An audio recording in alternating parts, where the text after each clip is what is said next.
I always forget to turn that light off. One sec. Nope, keep that one on. Let me go change the lights.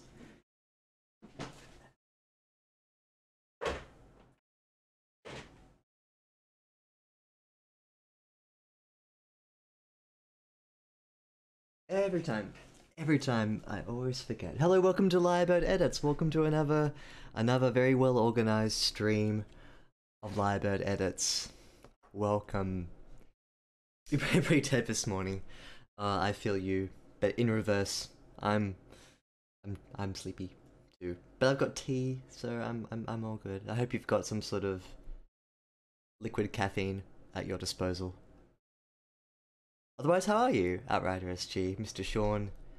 Good to see you back in the stream. And indeed, on Discord, like we've been chatting so much, it's like we've hardly left. Just the bags under your eyes. Wouldn't it be nice if they were like accumulated, like, I'm not sure how to say this, like, the camel's hump is useful for making sure that the animal doesn't die when it's outside of a source of water. Like, it's just a big source of fat. So in the same way, humans should have deposits of caffeine under their eyes, like little bags of caffeine. No, actually, that sounds horrible. I take back everything I just said. What an absolutely horrible idea. Alrighty.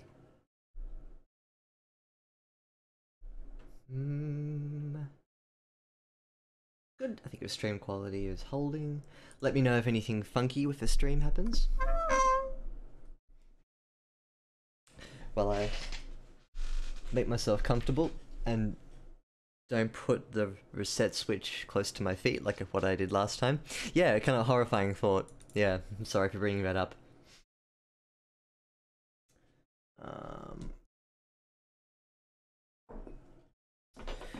Good. Yeah, I think the phone is fine where it is. We've got everything going. Oh, that's what I haven't checked. One sec.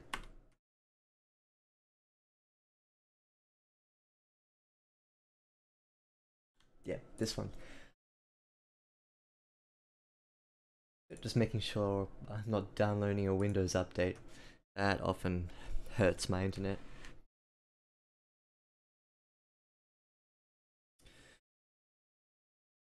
Yeah, sorry about that. I'm noticing it's dipping in and out a little bit. It should be okay to hold. Just let me know if it's still a bit choppy in a couple of minutes time. And if it is, I'll jiggle a few settings around. Ah, yep, there it is. It's dipping. Why are you dipping?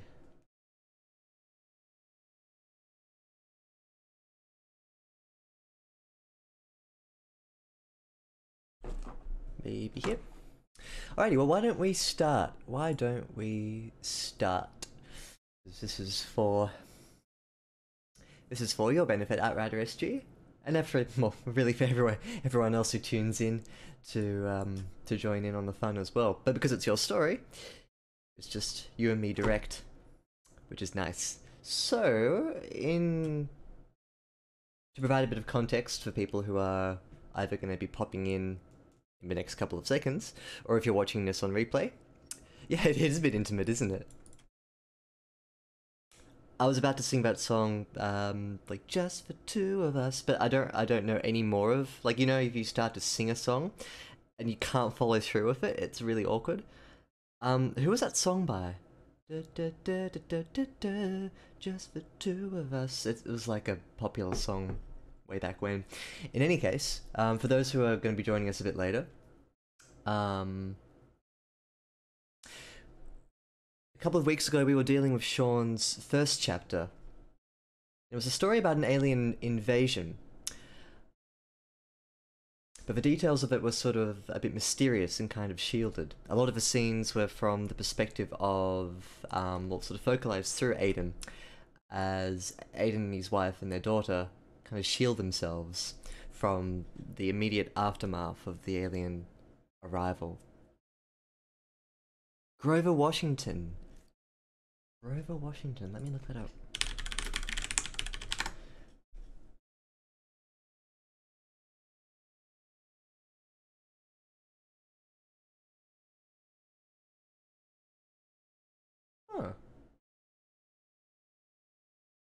Oh, okay. I didn't realize it was. That'll just fit to us. 1980. Oh wow. Okay, so the version I know of this song is much later, like mid to late 90s, or even early 2000s. Someone must have done a cover of it. Hmm.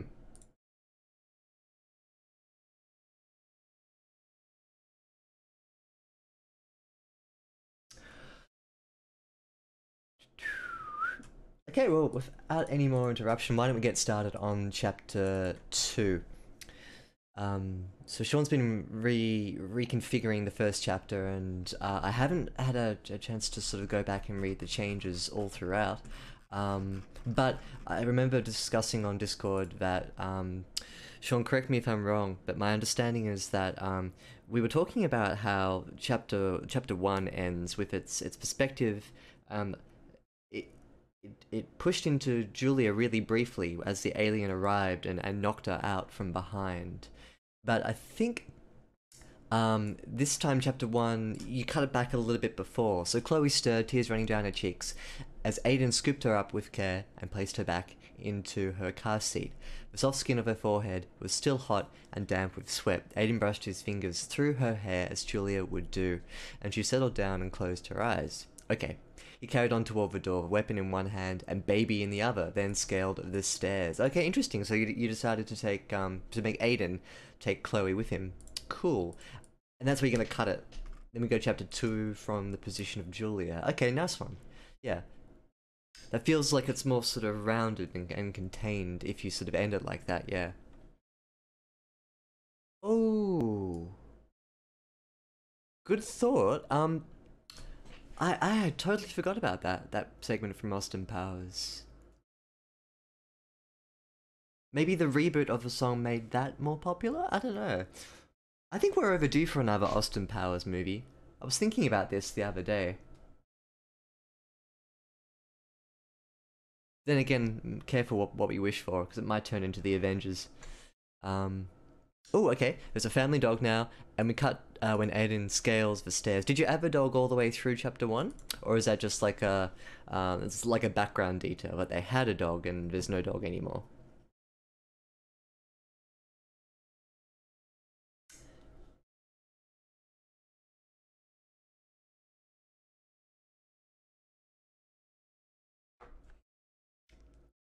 Hmm.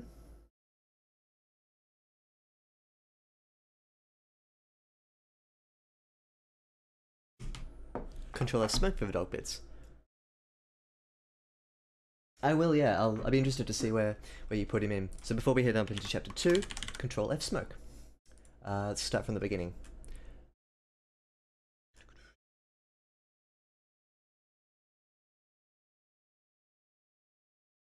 Nice.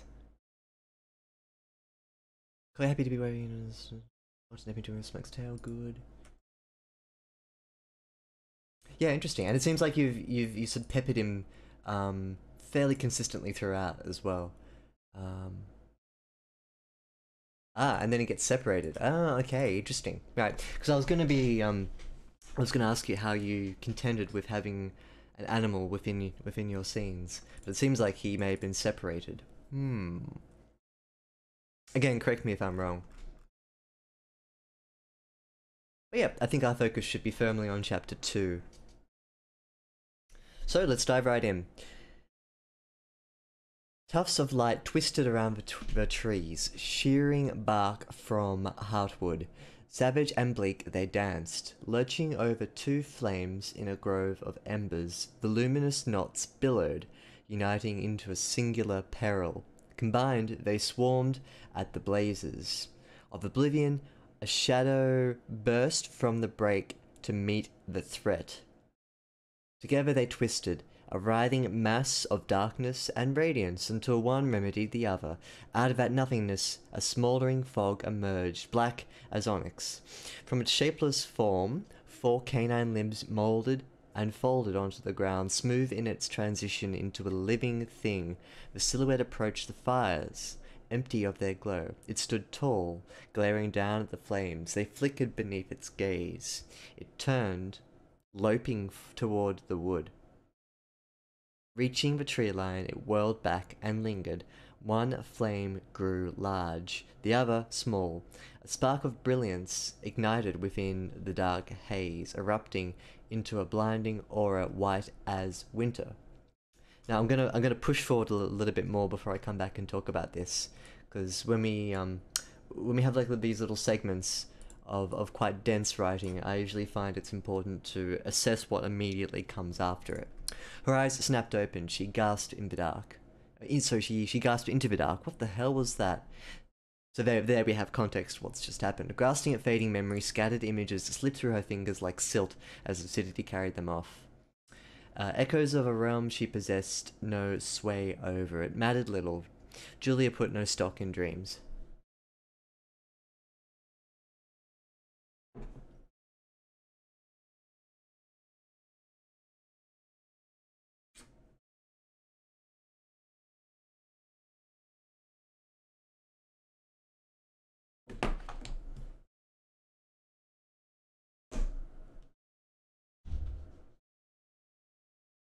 Julia put no stock in dreams. Chloe.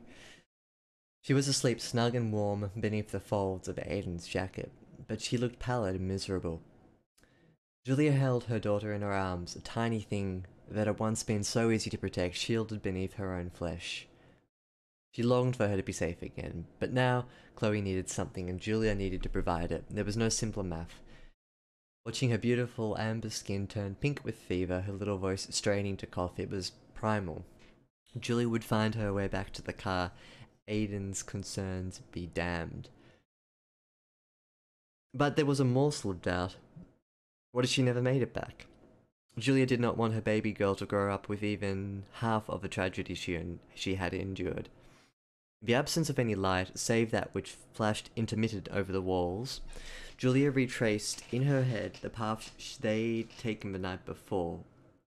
It was through the tall grass, then into the woods. How long had we walked? There had been a stream, a narrow trail, what else? The walls flashed again. There were flickers of the threat on the horizon. Aiden's broad chest swelled and shrank against her back as he drew air, deep and slow. Julia felt swept away on the tide, sailing his wind? Sorry, I lost my place. Sailing his wind over the waves of an ocean thunderstorm. Suddenly she was small, made safe by his mere presence. Turning over, she put Chloe between the both of them. Aiden stirred, but didn't wake. Her fingers to his breast, she traced the lines of muscle that rose and fell with every draw. She had come to terms with his quiet sort of strength, a raw physical presence that he rarely uncaged. Pressing her ear to his ribs, she listened to his heartbeat against the hammering in the distance. What would she do if it ever stopped? I'm gonna read this one and then we'll go back and chat about it. Chestnuts, so yeah, I really didn't. Yeah, interesting.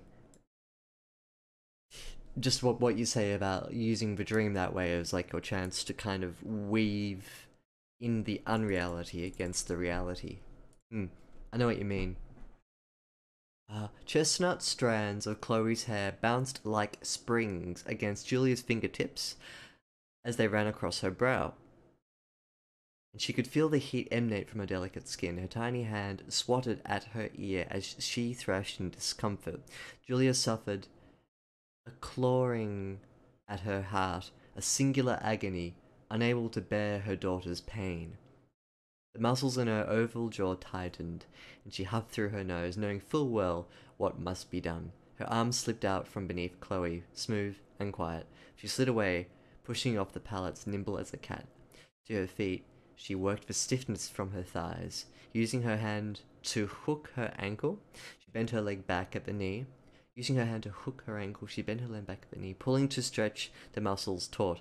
Again for the other one, a habit she'd forged through years of morning runs.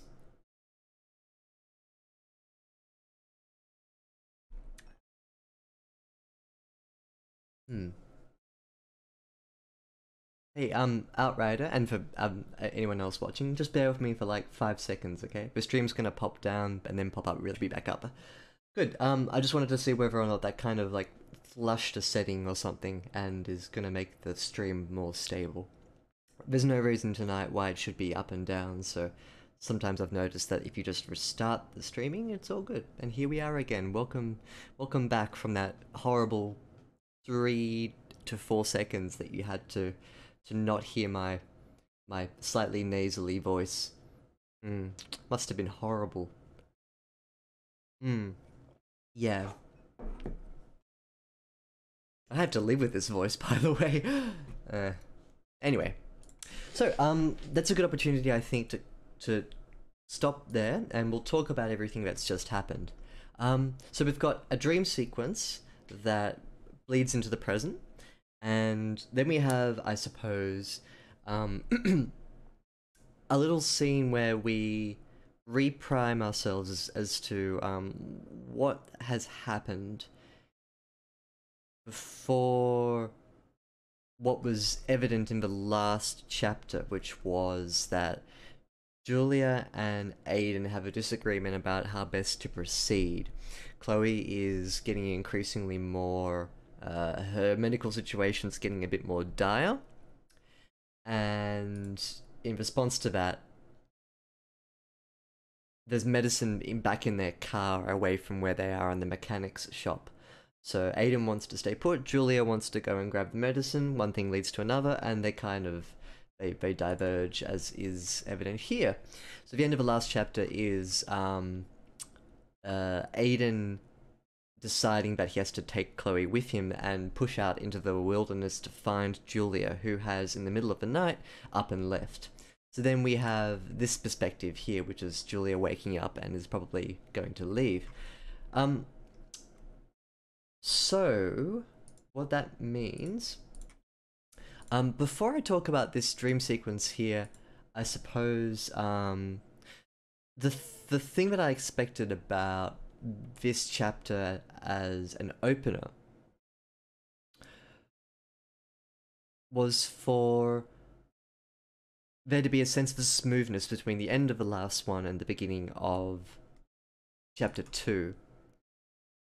Perhaps it's a little bit, like my reaction to seeing the scene start when Julia wakes up, as opposed to having the scene start later on in the sequence of events when she's actually outside and on her way back to the car. Look, there are pros and cons to starting to rehashing the event and starting back from Julia's perspective, as opposed to plopping the reader at an indeterminate point in the future where Aiden's discovered that she's left, and then blank, here's Julia right now. There's no really easy way to do that, actually. You have to, I suppose, weigh up the pros and cons. The pro of doing it in the way that you've done here, Shawn, is that this allows you to solidify the motive for why Julia does what she does, and the other pro of doing it this way is that it's slightly easier for the reader to form the timeline in their head. Readers are pretty good at doing this, at guessing or intuiting timelines when there are gaps in information. Could the story be stronger if, say, like let's say here, Toolbench, name of the circular room, I guess.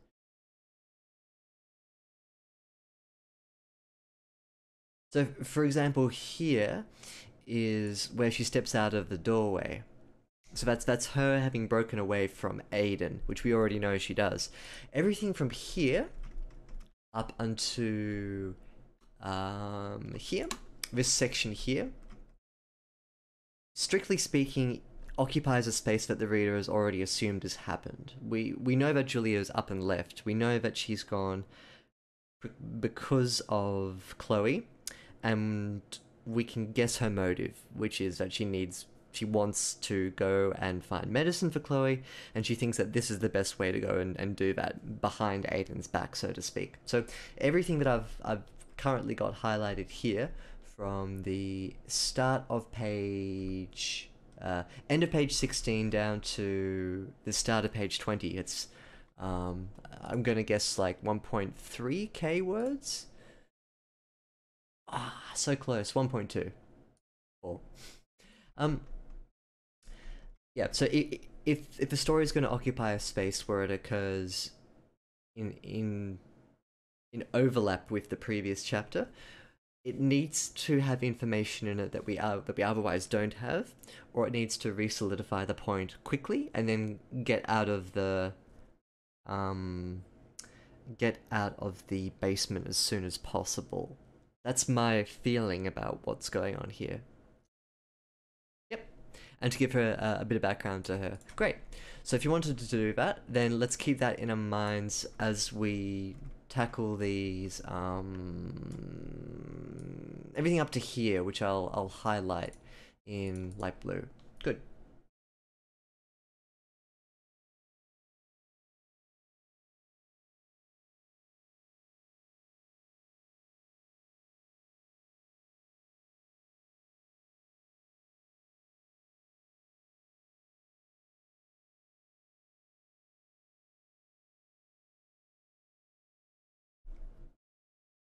Alrighty.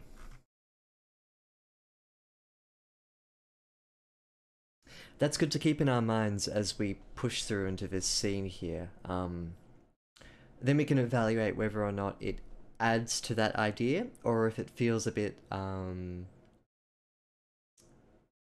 redundant. Redundant isn't strictly bad. It just means that you've already covered that territory, and the words could be better served pushing the story forward, or giving us a better background as to Julia's character, as you said here, to give a bit of background for her.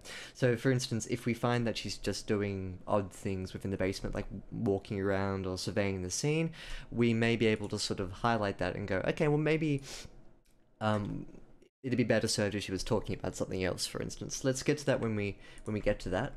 But we can go back here and enter the dream sequence. Now, these types of very thick pieces of interstitial writing, writing that sits between the main narrative world, I guess. As you said, it's kind of like your chance for a bit of magic. You can kind of sprinkle it in. So let's have a bit of a think about how that works. I'll give it a read again. I'm just fiddling with my video settings here, trying to... yeah, just make that stream a bit more stable. Apologies for that. Cool. Alrighty. Let's work together and we can both come to yeah, just something comfortable that I think could work well. Hey Rowan, Jessica, good to see you again. It's been a little while. Good. Tell me but the audio is fine. Nice. Yeah, how you doing, Rowan?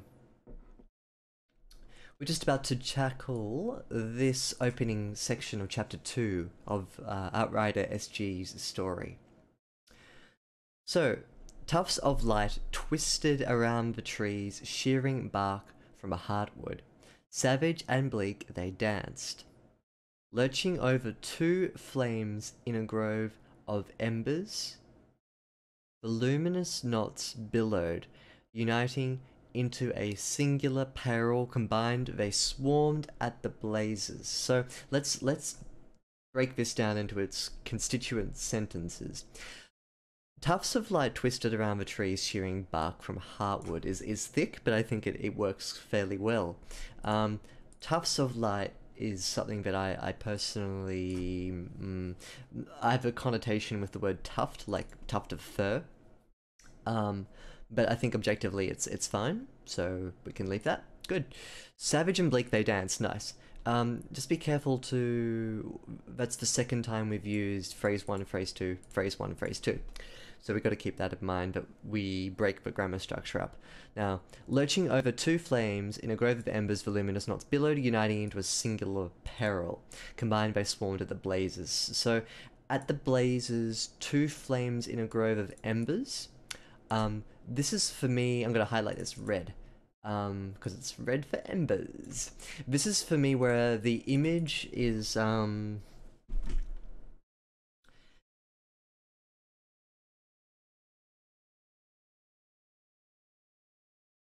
sometimes when you write very thickly, you actually end up painting over the image that you're trying to construct. Imagine that you're trying to paint a nice seaside vista, right? And you've got your canvas there, like actually paint, not writing with your fingers, but painting with oil paints. You've got your canvas primed, you've got your colors mixed, and you start painting.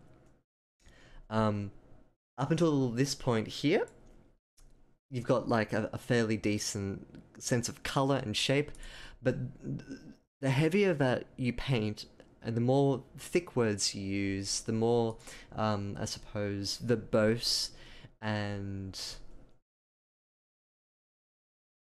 prickly the words become, the less and less I understand what's going on.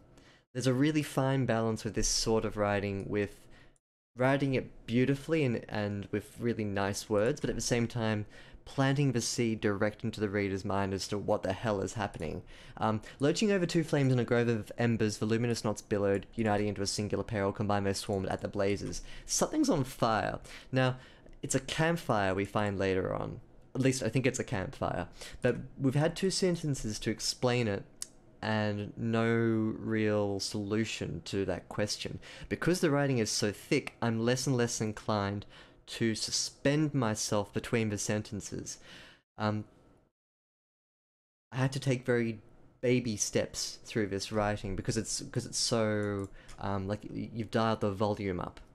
I'm trying to use all these metaphors here, and maybe in a weird way kind of proving my own point verbally, but trim it back, I think, or just declare what it is that you're looking at. Because two flames in a grove of embers, I don't know, because we've got tufts of light twisted around the tree. I assume there are two. Then we've got these two flames in a grove of embers. I don't know if this is still the two flames of light here, or if it's a campfire. Voluminous, knots billowed, uniting into a singular peril, combined by swarm with the blazes of oblivion. A shadow burst from the break to meet the threat. And here's where I don't understand stuff. I don't know what that means, and I don't know what this means either.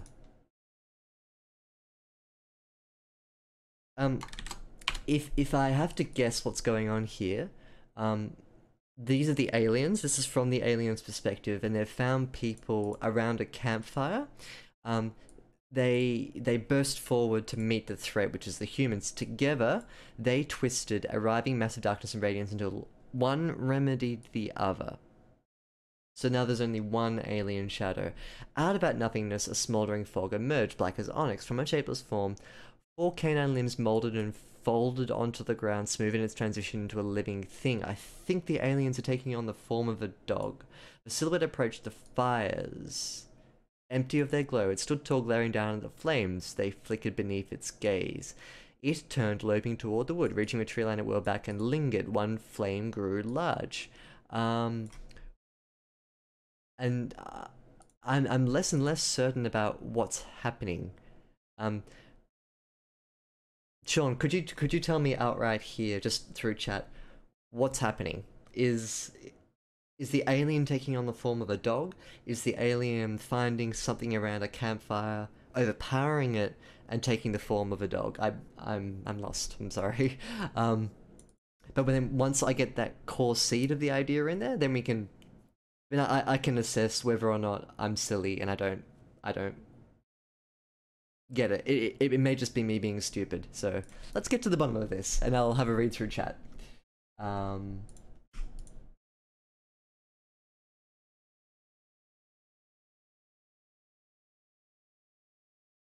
Wisps would be okay. Wisp of light, tuft of light. Yeah, I think either way. Right. As Rowan says, wisp has a nice sort of connotation to it with like mist and smoke, which you actually have a bit later on down here, which is good. So Outrider SG says these are orbs of light. They're fuzzy, non-physical. Hmm. Ah, okay. Break is another word for group of trees. Gotcha. I learned something today. I have resolved my query. I will mark it as resolved. Well done. Markers resolved. Yeah, break is a group of trees. Nice one. Halfway there toward what I intended. I'll break it down and see if I can help you clarify.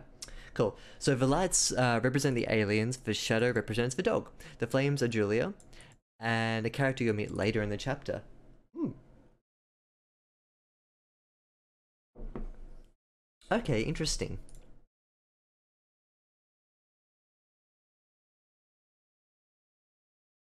Hmm.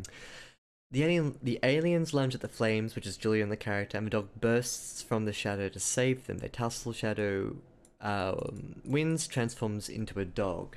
The shadow is dog already, wins, transforms into a dog. Hmm.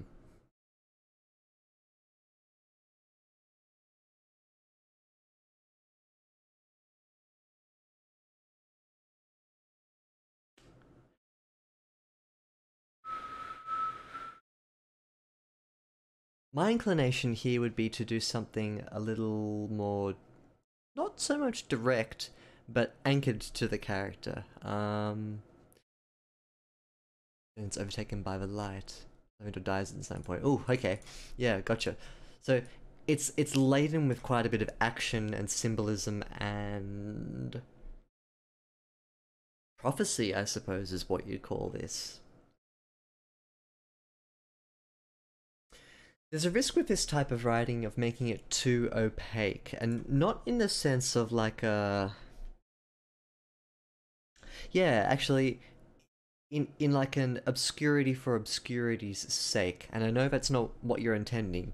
What you want to do is you want to break down the conflict between the aliens, Julia, the dog, and another character later on, and you want to have some sort of prophetic forewarning, um, which I think could work really well. My personal inclination would be to try and replicate this effect here by anchoring a character to it, because until you explained who was who, except for the dog, in a very literal sense, like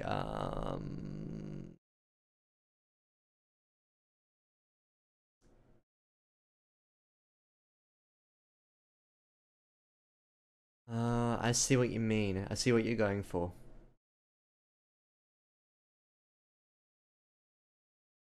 Hmm.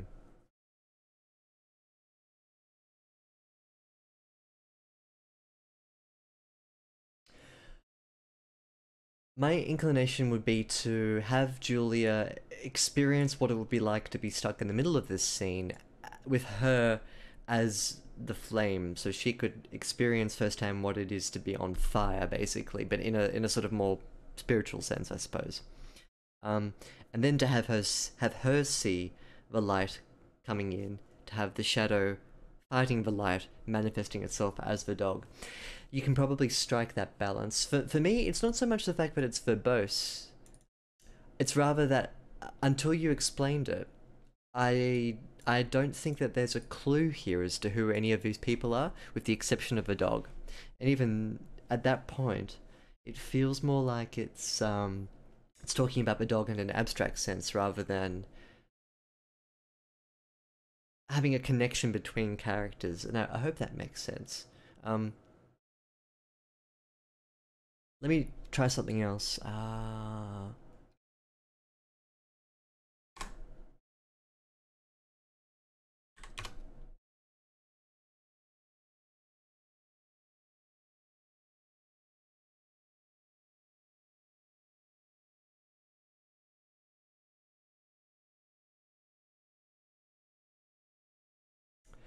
At this point here, this is where a bit of action takes place, where this fog emerges and the dog appears from it.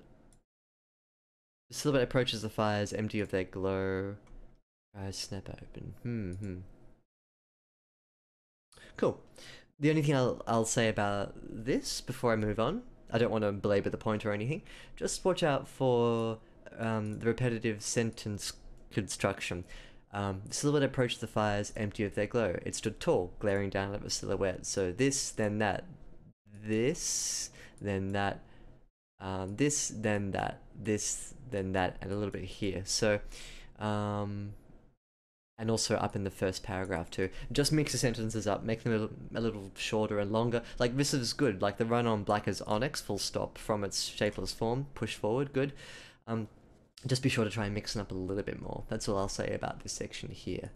Good. Now, instead of doing like full-on line editing, like line by line by line, I want to read these paragraphs and summarize them in like a sentence, and that way we can understand whether or not they're achieving what you're setting out to do, which is to build up backstory of Julia and motivation for her going off into the wilderness by herself.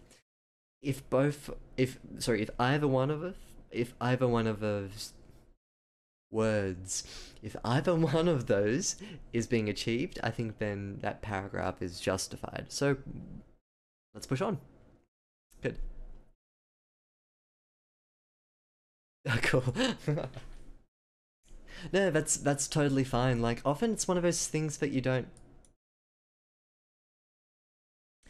see yourself when you're editing your own work. A great example of that is when you were reading my story the other day, and you mentioned that I referenced toes like 3 times in the same paragraph. And at first I was like, no, surely I haven't done that. And I read through it and I'm like, there it is. Too many toes. There are too many toes. So yeah, it's one of those things there where until someone tells you about it, you're like, oh, I do that? Oh yeah, I do that. So we're all victim to it. Hey Wolf Chicken, hi, how you doing? Welcome to the stream. We're editing Sean's story tonight. This is chapter 2. We were dealing with chapter 1 a couple of weeks back.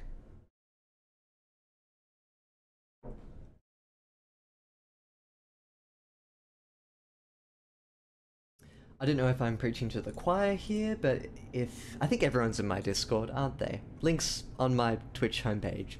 Pop in and say hi if you haven't already. I think everyone's on there. But yeah, any new lurkers, feel free to jump on. We are all lovely people. Lovely people. Her eyes snapped open. She gasped into the dark. What the hell was that? Grasping at fading memory, scattered images slipped through her fingers like silt as lucidity carried them off. Through her fingers is a great sort of like sand metaphor, like sand through your fingers. I think I use it in my story as well.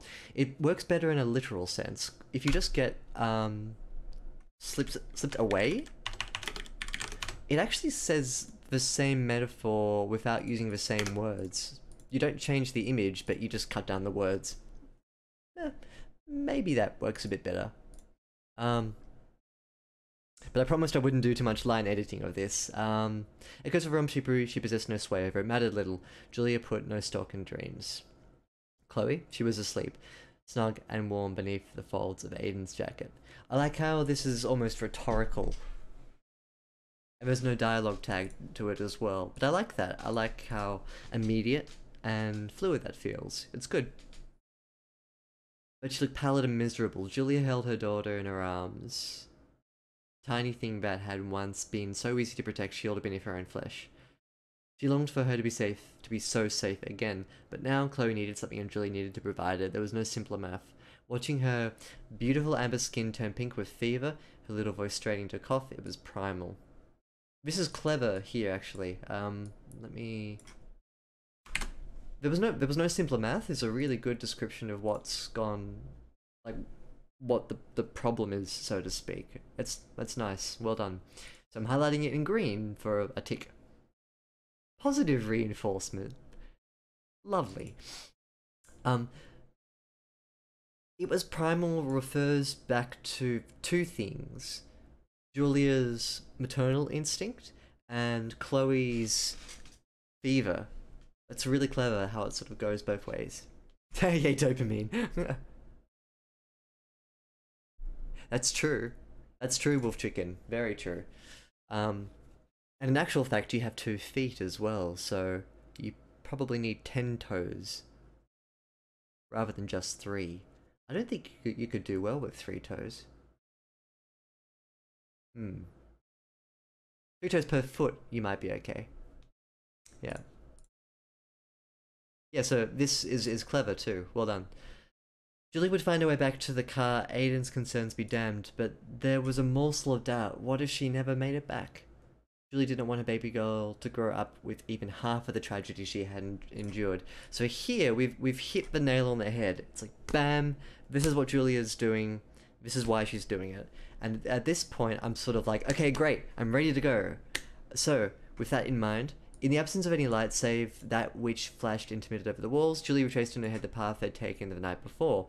It was super tall grass, then into the woods. How long had we walked? Interesting rhetorical question, because it switches person. This is almost like a first-person question. There'd been a stream, a narrow trail, what else? Walls flashed again. These were flickers of the threat on the horizon.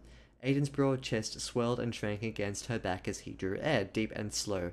Julia felt swept away on a tide, sailing his wind over the waves of an ocean thunderstorm. Suddenly she was small, made safe by his mere presence. Turning over, she put Chloe between the both of them. Aiden stirred but didn't wake.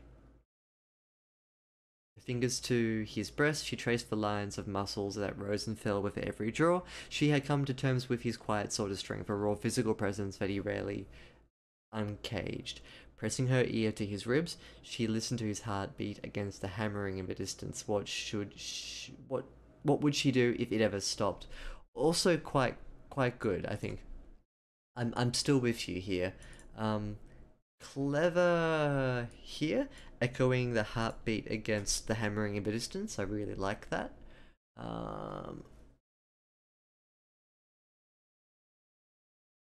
It's a bit of a weak paragraph, but lots is raised here, and I think it's quite good. Chestnut strands of Chloe's hair bounced like springs against Julia's fingertips as they ran across her brow. Strictly speaking, the chestnut strands running across the brow, as opposed to Julia's fingertips as they ran across the brow. It's one of those weird grammatical things.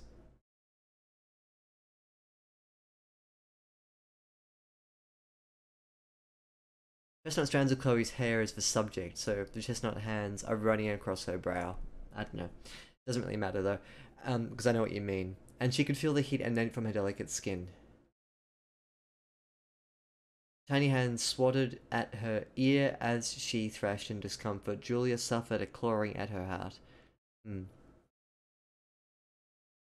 struggle with that line. Yeah, it's also quite a long sentence too because it has this second part pushed onto the end of it.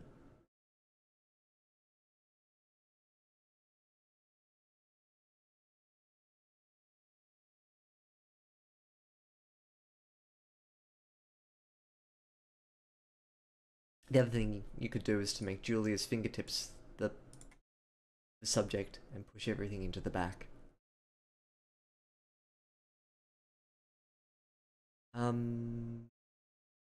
Yep. Happy to do it. Let's talk more about this paragraph though before we go snipping. The muscles in her oval jaw tightened and she half threw her nose knowing full well what must be done.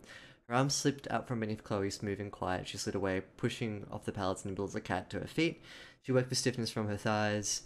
Morning runs. She stared down at her family asleep in each other's arms.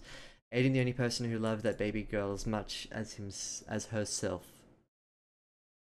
And yet she worried that he would struggle if left to raise Chloe alone. He was sometimes nervous with her, uncomfortable. She saw it in the little things, the way he'd hold her or how he'd pass her off if she grew fussy. It was as though he feared he wasn't good enough for her and she'd somehow suffer for it. He loved her from a distance, near but not too close. No, Julia would make it back. She tolerated the sting in her palms as her nails pierced deep. Her blood quickened. The trek back to the car would be risky. Aiden was right about that, but sitting around waiting it out, that was his game. Julia wasn't going to waste another moment. Chloe deserved at least that much from her mother. She closed her eyes and pressed the heels of her hands into the sockets, causing a light show of fireworks in the black. Her husband wouldn't let her go. He'd argue with her, convince her it was smarter to stay, and eventually she'd relent. He can't now, she decided. He can't know, she decided.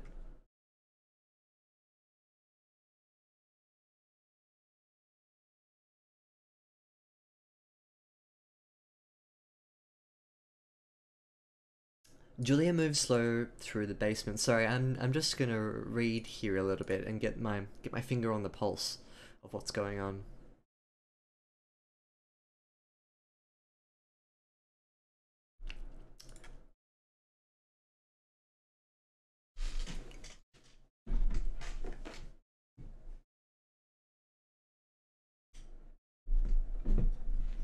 You gotta do what you gotta do. It's a tough job, but someone's gotta do it. Yeah, Julie moved slow through the basement, running her fingers along the smooth concrete as a guide. Like those first nights with her adoptive family, unable to sleep at night, she would wander the house, lost in the dark labyrinth of a place she scarce recognized. A stranger's residence, home. Those walls felt as foreign as these. She traced the room. She traced the edge of the room and rounded the corner, looking for anything weighty that she could put to work if it came to it. Julia neared the tool bench and her left thumb regretted a nail above the table. It sliced through, carving deep and pulling blood from her. With a mind of its own, her hand ripped back from it, landing in her lap as she sucked air through pursed lips to keep from howling. As the bite of it ran its course, blood splashed onto the floor. She crouched, sinking into herself as if to absorb the sting, pinching the gash tight to stem the flow. Grumbling, she kicked her heel out, skipped along the ground beneath the bench until her toes discovered something. The heel of a shoe. Julia dragged the object out from under the table, an ordinary milk crate, old blue plastic with no apparent markings, but a greasy rag sat on top. She grabbed the cloth, making a face when she saw the oil crusted in its fibers. It wet with her blood as she pressed it firm to the incision. With the help of her teeth, she pulled it tight. A simple knot did the trick. Where the cloth had sat, her eye caught the edge of something long and metal. She plucked it from the crate, a tire iron, the heft of which felt good in her hand. It would do just fine. Julia circled back around the room and stood before the staircase. Her head hung low, doubt gripping her like a cancer. She had a ritual. Taking a long, calming breath, she held, counting to 5, 2 more times, pause, then 3. And a new confidence grew from within. A seed of courage that flourished in her veins. She lifted her gaze, staring at the faint moonlight pouring in through the slit under the doorway. Tightening her grip on the iron, Julia marched up the steps and through the door that led outside.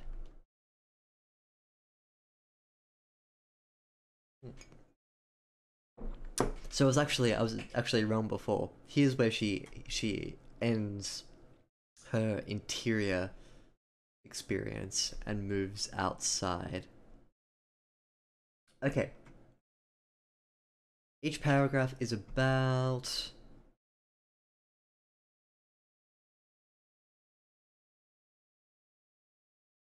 This is kind of a summation of the motive, the situation, and what she needs to do. This is an expansion on that, and it deals with a lot of different things, like the practicalities of where she's going, the fact that she's leaving Aiden sleeping, and enjoying the fact that she's safe with him.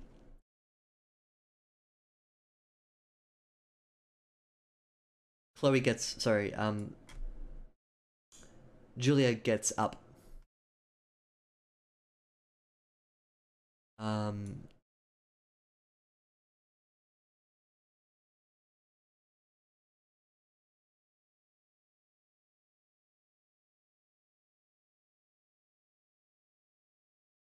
This is an interesting idea that's raised in its paragraph, which is Julia feels that Aiden is almost like an incomplete father, and that she needs to be the complete picture in Chloe's life, which is an interesting perception for her to have of Aiden. So I think that's worthwhile keeping in some sense. And the rest of the paragraph is basically, I need to get back.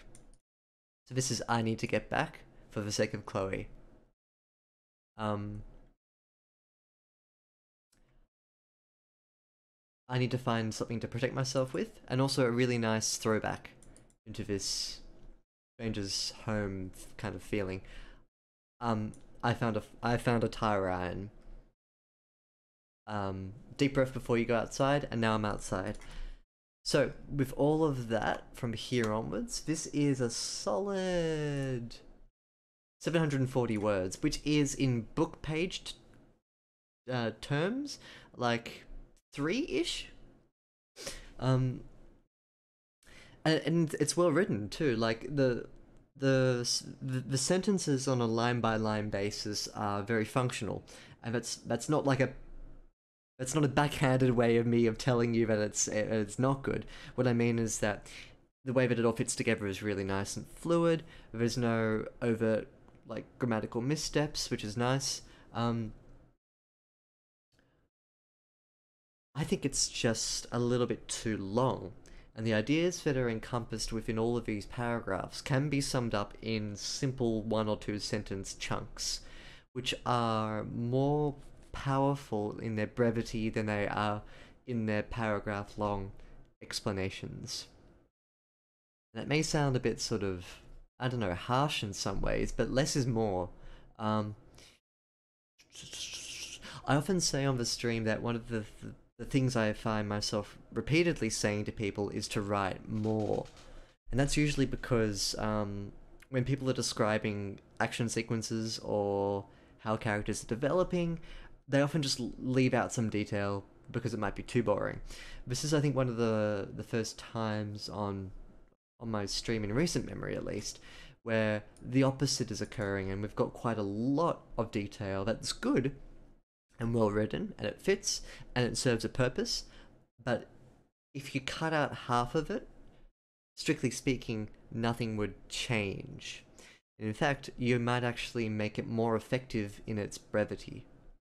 So, I mean, it's easy for me to say that, right? Like, just cut it back if it's too much. Where would I do that? Where would I pinpoint these changes? Yeah. Yeah, definitely. So let's go through together and pick some points. We'll pick a color. Dark magenta, number 1. What could go wrong? What could go wrong, Shawn, with dark magenta number 1? That's no, awful. Let's pick a better color. Okay, if you feel like you know where to cut.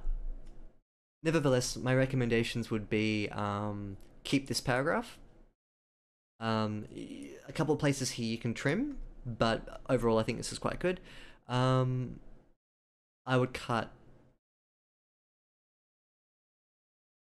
this. This is my suggestion for cutting. Excuse my color choice. Light pink, yeah.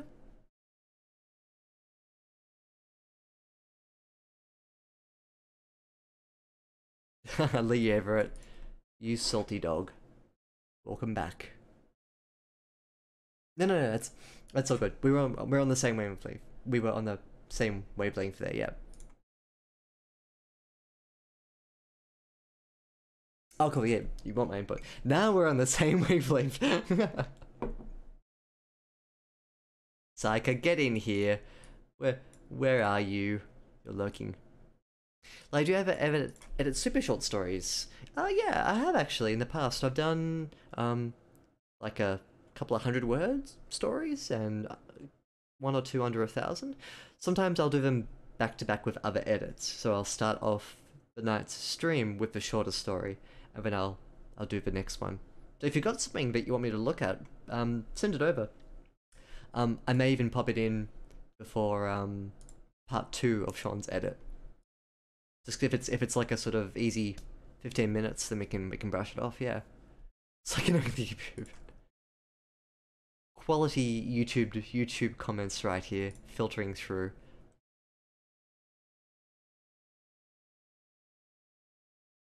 Uh,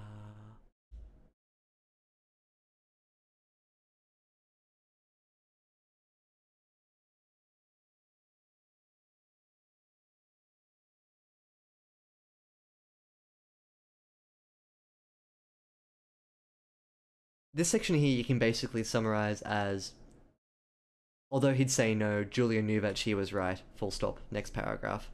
Um.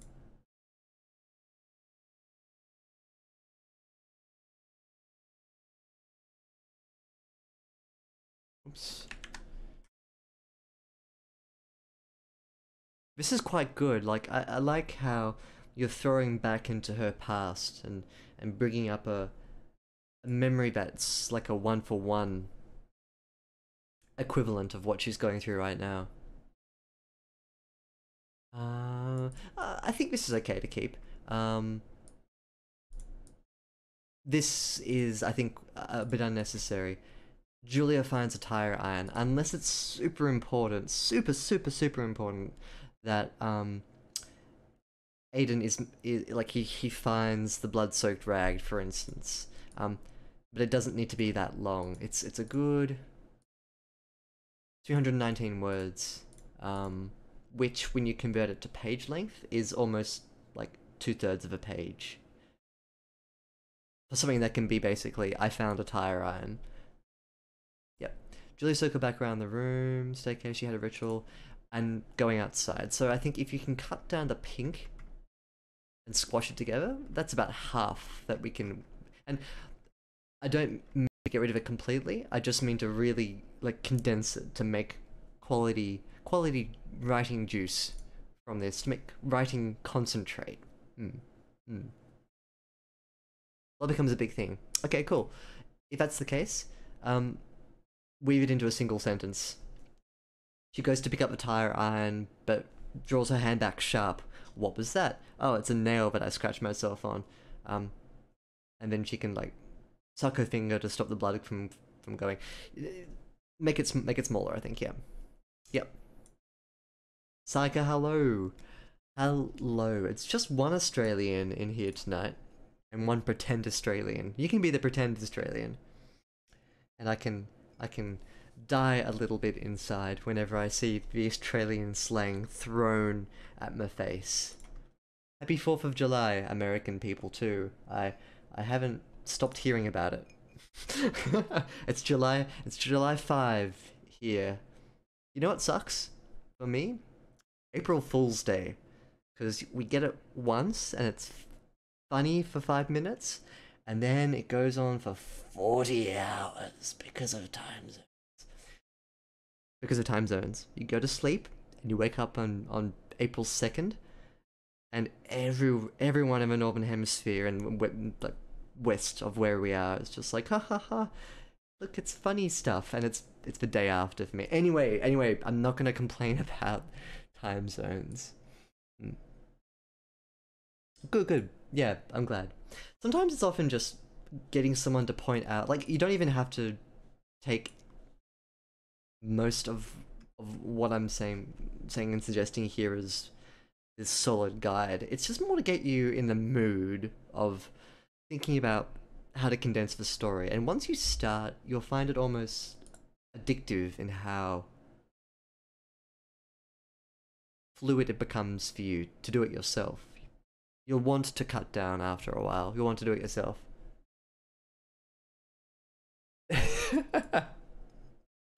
That's a good summary of what we're doing tonight, Saika. I like it. Ah, I wish I got 2 Christmases. That'd be nice. We get warm Christmases. Yeah. A Libert complains. No. Well, I complain a little bit sometimes. Hopefully in ways that are endearing rather than just annoying to listen to. Julie moves over the basement. We're going. Okay, she tasted a dampness in the air and a twinge of foul dust. It settled at the back of her throat, coating her tonsils in a sickly resin. What's sad Christmas? I, I I think I get what Christmas is. That's Christmas. But what's sad Christmas? I'm so curious. No, I don't have my minion mug here. It's in the dishwasher. I'm sorry. Maybe next time. I look forward to drinking from that minion cup. I love it. I love it so much. Ah.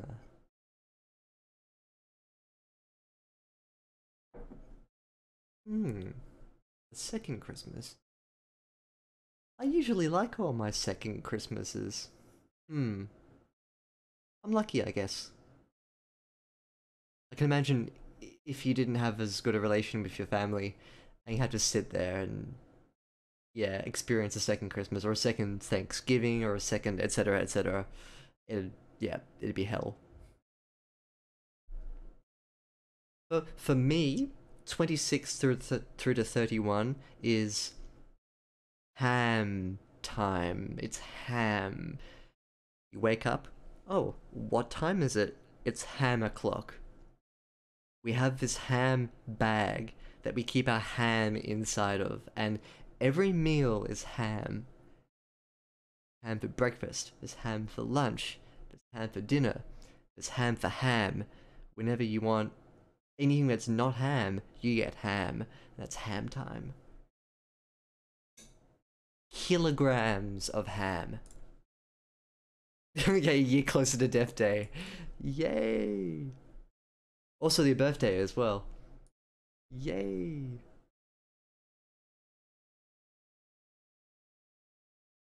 So let's go through from here and read downwards. Blue? Oh, this is where I thought she was going to be stepping out of a doorway. None. She tasted a dampness in the air and a twinge of foul dust. It settled in the back of her throat, coating her tonsils in a sickly resin. A blanket of haze congealed over the edge of the sky. The thick stew of ash billowed, luminous within, strobed by periodic bursts of striking white light. But something was up about the clouds. They simmered and frothed in violent spurts. They moved with menace and malicious intent. The quarter moon cowered behind them, making it next to impossible to distinguish shadow from sure footing. Everything had happened so fast before, but Julia was certain she could retrace their path back to the car, though she had no idea how long it would take to get there, or what might be waiting for her once she did. Stepping out of a doorway, Julia paused before an open field, grass dry as kindling. She pulled in a heavy breath. Can I suggest one thing? Can I suggest plonking this, here? Stepping out of a doorway, Julia paused before the open field, grass is kindling. A dampness came through the air. Sometimes starting off a paragraph, actually, quite a lot of the time I find with my own writing, starting with motion and then bleeding into abstract helps the reader make sense of a scene in a motion manner. Instead of having all these details that are plonked onto the reader, they have something to construct around a character doing something, and that's quite a powerful way to chain link quite a few very good descriptions in a manner that makes it less on the nose and more readily appreciable. What am I saying? It's easy for the reader when you start off with motion. Yep. Oh, I'm still here. Don't think I cut out. Yeah, just hit refresh if the video ever pauses. What was I gonna say? What was I gonna say? I would get rid of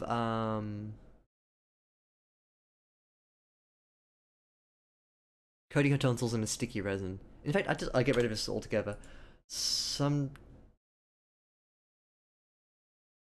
Because you could always do. She tasted a dampness in the air and a twinge of foul dust that coated the back of her throat. this and the previous sentence were sort of saying quite similar things. The thick stew of ash billowed. The thick stew of ash has to refer back to...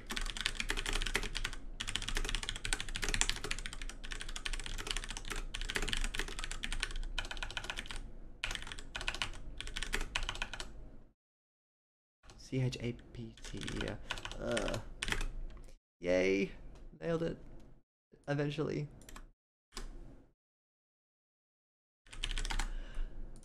Because we've had a bit of time between the last chapter and this chapter, well, the last chapter and the point at which we encountered this alien construct here, it's been, I'm guessing, 1,000 words or more.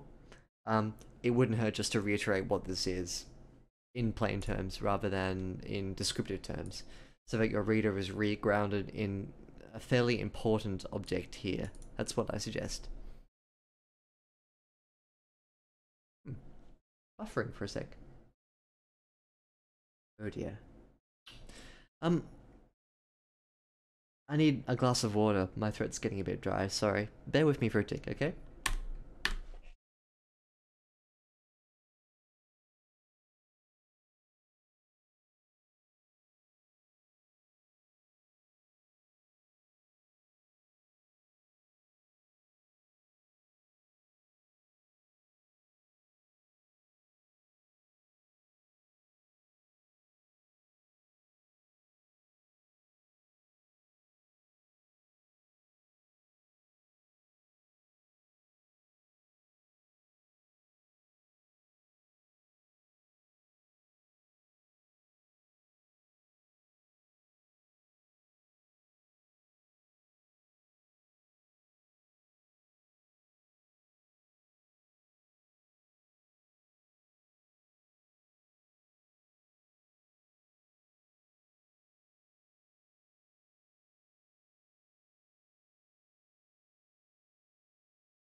Alrighty, I'm back. Hello.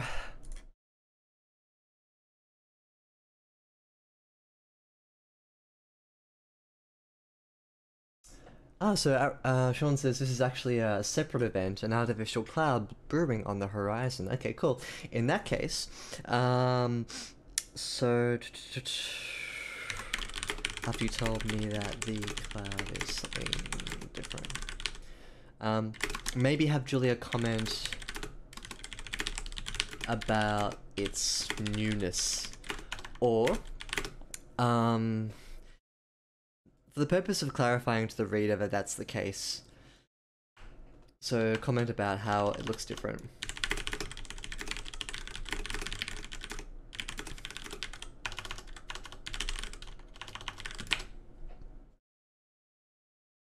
That might... I just commented to myself. Oh well.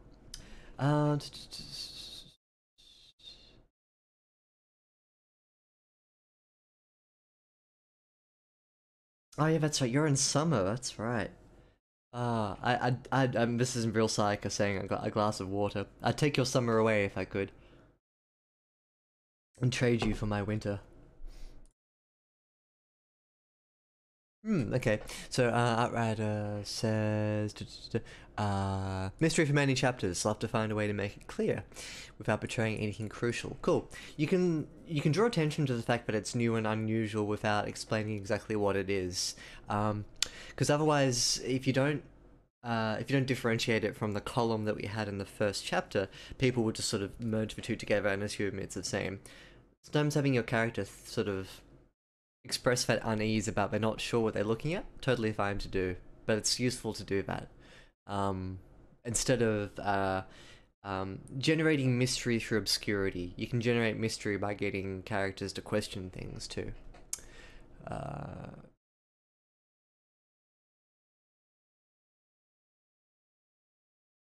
hmm,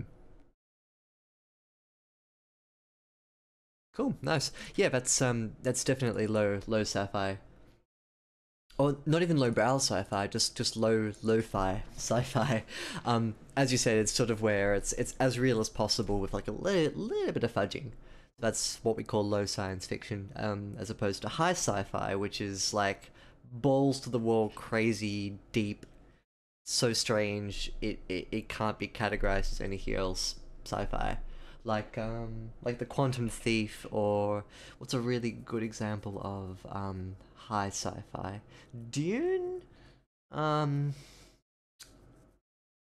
I'm sure I've just incited the rage of like hundreds of internet nerds, sci-fi nerds everywhere, um, with daring to misclassify one of the greats as the wrong type of sub-science fiction. But yeah, I'm okay with miscategorizing sub-sci-fi at this point. But yeah, those two different sort of flavors of sci-fi. This is definitely low sci-fi. I mean, you've got the alien invasion, sure, but it's got a bit of a quiet place slash uh, a really good movie that was released a little while back. Um, the aliens that came, and there was the linguist who helped translate the aliens' circular language, and it was called Arrival. Excellent low sci-fi movie. I mean, is that low sci-fi? Um, yeah, yeah, sort of. Yeah. Anyway, The Arrival. Thank you. Yes, yep, good. Just double checking that I was right. Excellent movie. Loved that movie. Um, Mystery Obscurity is like my whole story. Actually, yeah, it is now that I think about it. But you do have points where your character's perception is using other characters to generate that mystery as well too. So it's not full obscurity. There are some moments of light in there for your readers to see. That feeling that you get may be indicative of how your readers feel when they read it as well. So, a good rule of thumb is if you feel that way, your readers feel that way, definitely.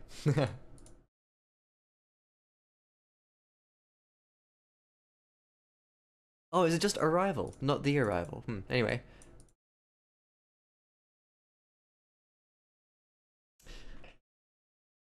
I've never read Dune myself though. I'll have to get around to it one day. I feel like I'm incomplete when I say that I haven't read these great works of sci-fi. The other books that could be characterized as high science fiction are like the Ian Banks um, types of sci-fi, which is very grand and very epic scale world building kind of sci-fi. Yeah, and high science fiction. They they have slightly different sub meanings. Hmm. I think so too with my glasses on. Brutal. Ouch. Ouch. Oh, my heart. Oh, yeah, I actually agree. Sometimes when I take my glasses off and I'm in the mirror in the bathroom, I'm like, ugh. And I put my glasses on, and I'm like, oh, that's better. Yeah. Get wrecked. Yeah, take that Lyrebird down a notch. That's right. Destroy his ego. Um.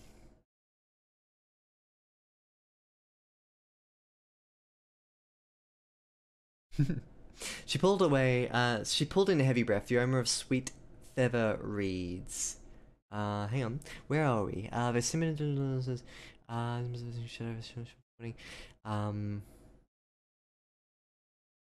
She pulled in a heavy breath, the aroma of sweet feather reeds drifting through them with soft steps. She slipped into the shadows of the woods, moving swift and low, avoiding the crunch of leaves and branches on the forest floor. An endless procession of giant pines marched by the dozen into a Stygian murk, difficult to navigate, but disappeared into the thick of the deep timberland beyond her sight. The motion of the story is quite few and far between. So we've got she stops. Sorry, she pauses before the open field here, and then the next motion she has is she slipped into the shadow of the woods. So the last thing we had her doing was stopping.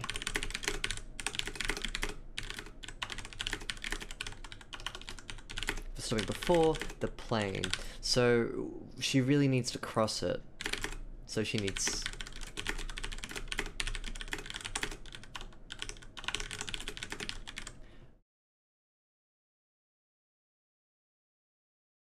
I get rid of the aroma of sweet feather reeds because she tasted a dampness in the air and a twinge of foul dust. Yeah, pick foul dust or pick feather reeds, but not both.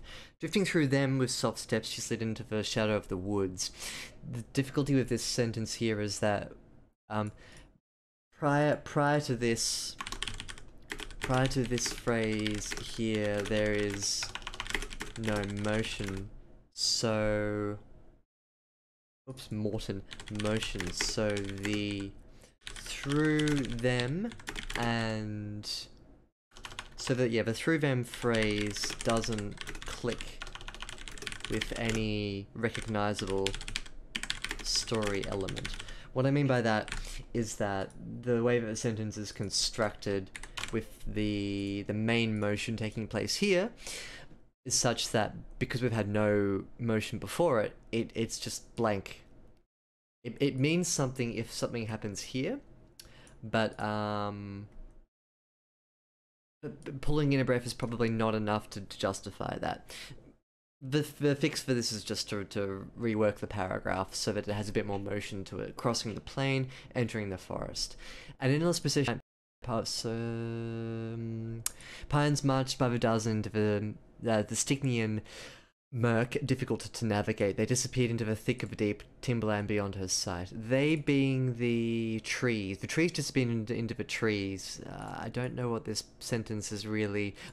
I know what it means. Like it's sort of it pushes out. The color of the light just bleeds out until it's like wallpaper. That's the effect you're going for here, I think. But the trees bleed into the trees doesn't strictly make literal sense. I get what you mean in terms of the image, though. Yeah. It is indeed, Sayaka. Oh, you're on your third book. Nice. Oh, sorry, I'm on the third book. For a second there, I thought you were talking about your own writing. A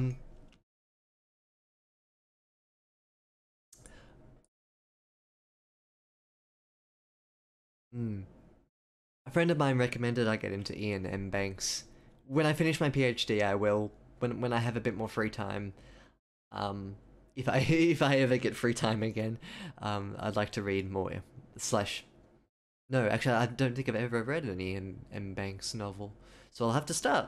Yay! So I'll probably start with this series, unless you can recommend another one to try. Good. Eventually she came upon a familiar curve of the trees, a narrow slit of trampled dirt that snaked through the forest. She hesitated, sick twisting in her stomach as she remembered the sound of a child crying. They had stumbled through the woods the night before, aimless. The approach of a monstrous sound had them searching for a place to hide. Julia gripped Aiden's hand, Chloe in her arms, and they scurried through the thicket and spilled onto the slender path. Then she heard it, crying, breaking from the trail. She slipped through the trees, tracing the sobbing to its source. A father and his two girls cowered beneath an overhang of roots and soil. Before she could approach, her instinct to quell the youngest girl's cries. A bright white light emerged, punching through the eventide. Then something big beastly came barreling out from the tree line. The sound of it like nothing she'd ever heard. It roared deep and oscillating, pitch sharp as steel. A moment later, so fast she couldn't say what had truly happened, the family was swallowed in a band of sapphire light that hissed with Tyrian bolts of static, aesthetic annihilation. She flinched and they were gone. The remnants of their bodies glowed hot for a moment, then faded into the night. Julie wanted to shriek, but felt Aiden's hand sweep over her mouth, muffling the attempt. He had pulled her back behind the trunk of a wizened elm, and they waited until the sound of that monstrosity had vanished from earshot. Julie stood onto the trail, following their path along the elms from the night prior. So this is a Lost style flashback. The way that you go from present to past can vary depending on your writing style, and the trick is just to make it distinct enough that your reader understands intuitively what's going on. So whether or not that means that you put like a little diamond here, like diamond, and go back into the past and redo the scene, or you tell the scene from like a historical present tense, circumcised story. Wow. But I think in this case I know what you're going for. But it's not weirdly it's not long enough. This little introduction between eventually she came upon a familiar curve of the trees, a narrow slit of trampled dirt that snaked through the forest. She hesitated. So here is a good opportunity to really explain in a very definitive sense. Definitive. Here it's a great to say bluntly, what about this particular part of the forest, aside from the bend, is familiar to her? In fact, it doesn't even need to be anything more than it's just familiar. What Julia needs to do, though, is to recognize where she is. Eventually, the forest began to take on more of a familiar shape. The shadows seemed to hem in a familiar way, blah blah blah, until Julia stood in the spot that she knew she had been to before. Yes, right here where the path bifurcated and went off in two separate directions. She was here yesterday. She remembered standing there, right in this spot, and looking up at the trees, thinking, okay, where the hell are we? And then she can lose herself in a memory, but right now it's a bit too much like, hey, she's been here before, memory. So you need to bluntly say to your reader that Julia understands where she is. She hesitates, twisting in her stomach as she remembers the sound of a child crying. So, this is I think you've got the skeleton here of what you need to do, but it's a bit too thin right now. It's a pretty important point, being lost in a forest or going into an unfamiliar, foreboding kind of territory, wandering through it, and then having that breath of fresh air as you come to realize that you've been here before. Look around, you see the trees, you remember what it feels like to be there, and then that bleeds into the memory. It's not enough just to sort of say, oh hey, here she is, and she remembers what happened yesterday. You need to sort of have it be visceral for Julia in her own experience. Yeah, write more, trim more. What could be simpler, right? Write more, trim more. So Psycho suggests she hesitated, her stomach twisting, like her heart at the sight of the same. I thought that was going to be a good suggestion, and that's why. Shame on me. I should have read it in my head before reading it out.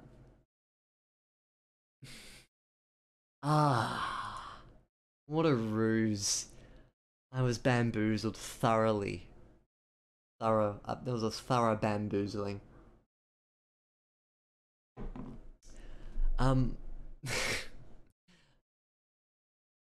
it was until and as soon as I saw senpai, ah ah. They had stumbled through the woods the night before, aimless. The approach of a monstrous sound had them searching for a place to hide. Julia gripped Aiden's hand, Chloe in her arms, and they scurried through the thicket and spilled onto the slender path. Then she heard it crying. Breaking from the trail, she slipped through the trees, tracing the sobbing to its source. The father and his two girls cowered beneath an overhang of roots and soil. Now, this here is actually quite... It's an interesting event.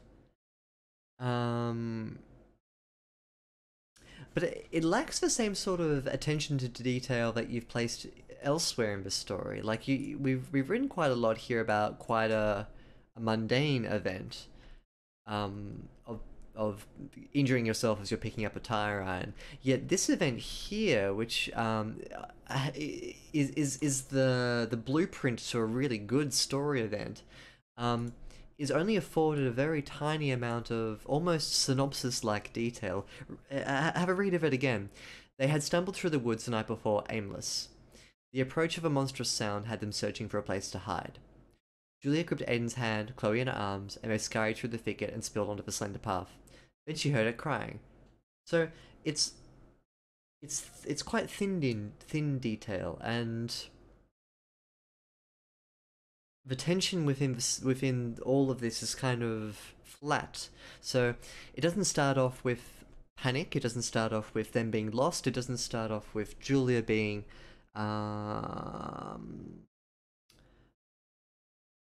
Julia remembers stumbling through the darkness, her feet on fire from walking and stumbling for so long, but they needed to get somewhere quickly, and this forest was certainly taking them taking them nowhere fast. But then, seeping from the woods themselves came this ominous bellow to rend the air and shake the water in her eyes. Julie remembers her heart catching in her chest as the blah blah blah blah blah. Like, all of that detail is this is the place to overwrite, so to speak, rather than underwrite. And the same goes for all of this paragraph here as well. So I'm just going to highlight it all. This is great story structure. This is great.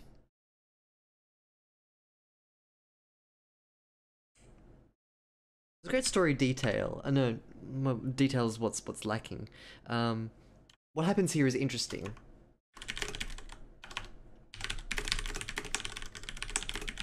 It forms a really exciting scene. Expand it. Make the narrator take the reader on a journey with Julia into her experience of the scene itself. Rather than just reiterate the events as if it's a synopsis, this here is one of the most exciting things that's happening in your story so far. But it's just, this happened, this happened, this happened, this happened, this happened, and then the memory's gone. You can allow yourself to write a memory as though it's happening in the real story space, and have your reader understand that it's still a memory. So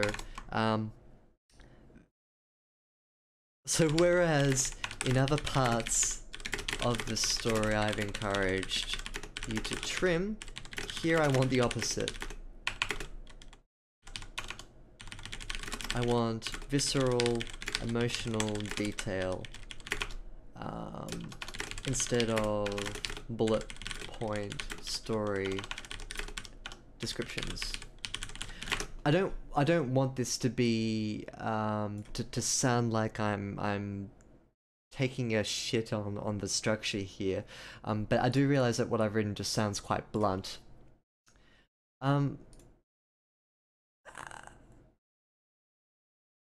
Rather, I think it's a lot easier to change writing when it's thinner. You just go in and you plump it up. You just add more detail. It's a lot easier than going and stripping stuff back. So I hope that's not too blunt.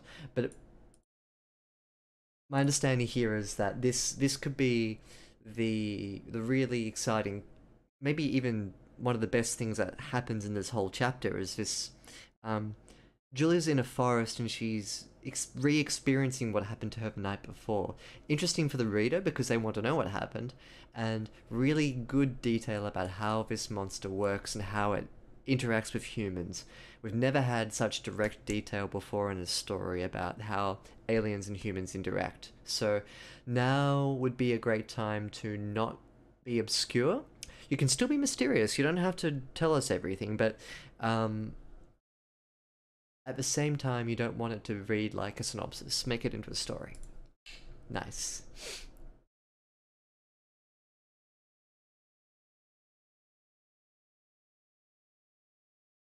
Yeah, I understand what you mean, Outrider, about like you don't want to linger in the past for too long. Um, yeah, I totally get what you mean. The story takes place in the present and you don't want to linger on these past events. This is a good one though. Like, if you do want to linger on a past event, I don't mind as a reader if the event is good. If I had a choice between less detail here about Julia's emotional relationship with Aiden and more information about this, I'd choose this as a reader. I think that the alien aspect is um just with how much you've written of the human aspect, the alien aspect is quite it's not as apparent, which is good because it means that when it's there, it's really strong. But still, like you can dial it up a little bit more, and still have that same effect of it being mysterious and interesting. Yep.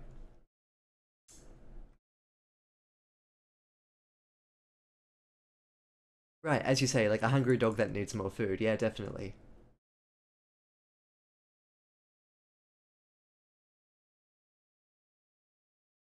Did Senpai discuss? Well, I am Australian, where we're um notorious swearers. Mm, yeah.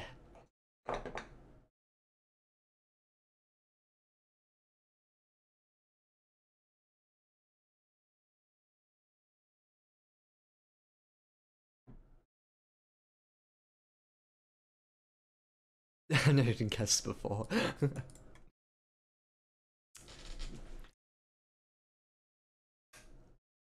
Hmm.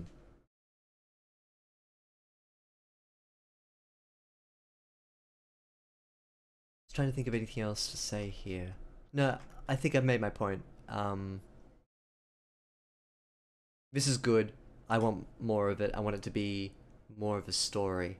And I hope I got my point across without sounding like a dick. Your suggestion was um, you suggested the format and amount of names here is confusing with Julia gripped Aiden's hand, Chloe in her arms. Yeah, I agree. Sorry, Julia gripped Aiden's hand. Cl uh, comma Chloe in her arms, and they scurried through the thicket. Ideally, that would just be sort of reworked there. Ah, okay, good point. Good point, Sean. Let's push a bit further down. Ah, yeah. In that case, you do want a balance. You're very right. Um, because it's all well and good if this is the central encounter, but yeah, you're definitely right. You don't want to overdo it, do you? If there's another one down the track. Let's read a bit more, and we can deal with that as we come to it. Uh,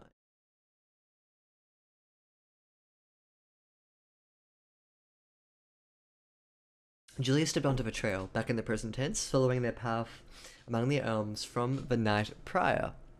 The wind howled as it swam through the branches above, shaking down leaves that fluttered like feathers as they fell. Before long, she came upon the scene, stopping momentarily to investigate the toppled swath of forest. Monolithic pines, hundreds of years old, snapped at the base's twigs. They laid sprawled at neat angles, cut perpendicular to the trail, filled by the unrestrained power of that thing. She pressed beyond the spectacle, weaving through pillars of ancient nobility.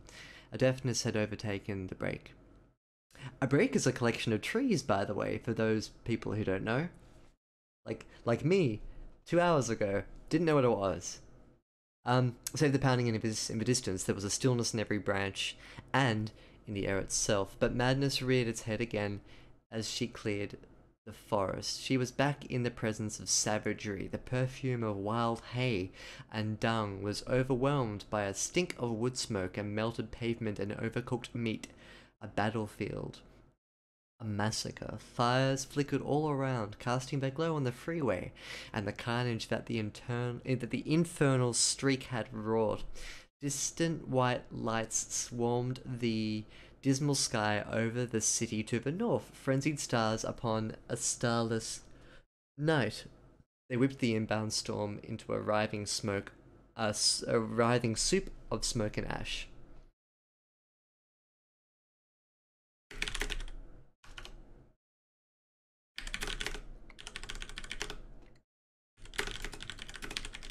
I'm just adding a little regrounding the scene because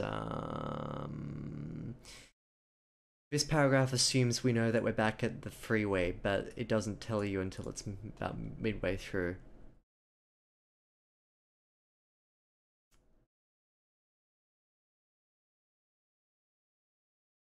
Oh, in the actual present. Okay, interesting.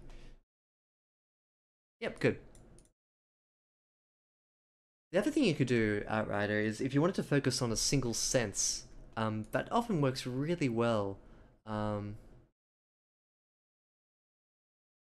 So for example, you could try for a single sense approach, where you get the character to remember a scene through, well, not really through one sense predominantly, but or one sense in total, but with one sense being predominant. And by that I mean get her to remember the screeches that the monster made and the cries of the family that had been saphirized.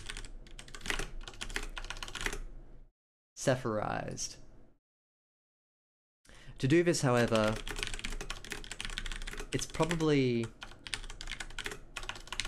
best to ground the scene before you go into the memory. So a really easy way to do this is to make Julia stop at the exact point at which it happened. So if you can get Julia to actually find the place where everything happened, this is much easier to do. It also prevents you from choosing like a nebulous point in the forest to slip back into memory. If you can make Julia gravitate back to that point naturally, make a stop there, see the scene, and then remember. I remember what happened. Oh, that's first person, of course. Julia loses herself as the memory takes her hold, covers her mind in the gory details of what had happened last night. There had been a family here, a family with a mother and father just like them, cowering with their daughter behind the smouldering tree trunk. Aiden had been with them, blah blah blah. Aiden protects her as the monster comes and saphirizes them. But then if you focus on the sounds that it makes, the crying of that baby girl, of the other girl, the screams of the humans, the sound the monster make, you can definitely do that. I really recommend giving that a go. Yeah, just to make it interesting, I guess. What that also does is that it allows you later on in the same scene here to be a bit more visual in how you represent the monsters.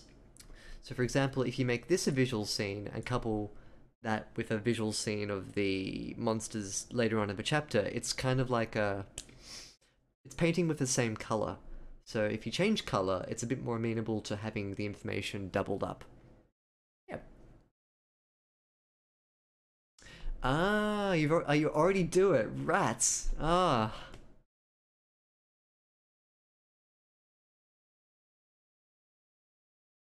Cool. Nice one. You could also do it in the current order where she finds a clue that leads her back into her memory and she walks back into it, slips into memory, remembers it, and then wakes up in the present and she's there. Really clever if you can pull that off, but you need to have a sense of motion between when she starts the memory and when the memory stops. And right now it's sort of like in a forest somewhere it happens, and I'm back in the forest somewhere onto the trail. So yeah, have a play with making it a bit more in the yeah. Hmm.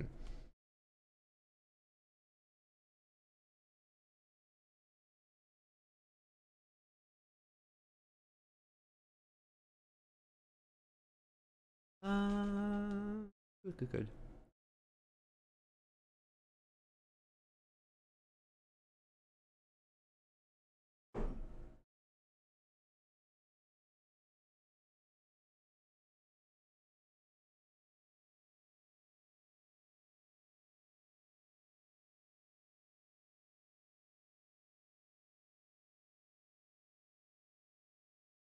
Yeah,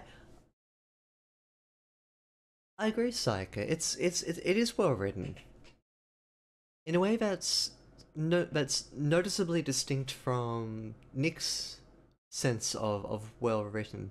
This is a well written story too. It's thicker, and the detail is maybe a little more um, opaque, but it's well written. I'm noticing that I'm doing a lot less line by line editing, and I'm focusing a lot more on the flow of a story, which is always nice to do. So my compliments to Shawn. And I remember chapter one being similar to this as well. Um, you've got a very good sense of how the emotions of a character can be told through their body language. You've got a really nice verbose sense of how descriptions work. So, for instance, here, the perfume of wild hay and dung was overwhelmed by a stink of wood smoke and melted pavement and overcooked meat.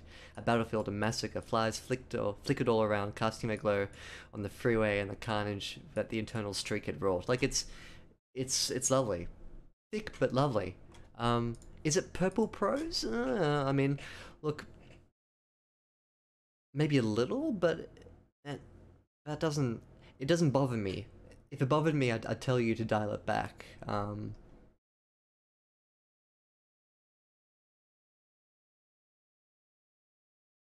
What makes it work as well is things like this, like changing up how sentences work in terms of their length. A soup of smoke and ash is beautiful, by the way. Really nice, writhing soup of smoke and ash. Nice. Um, it's a high person sigh indeed.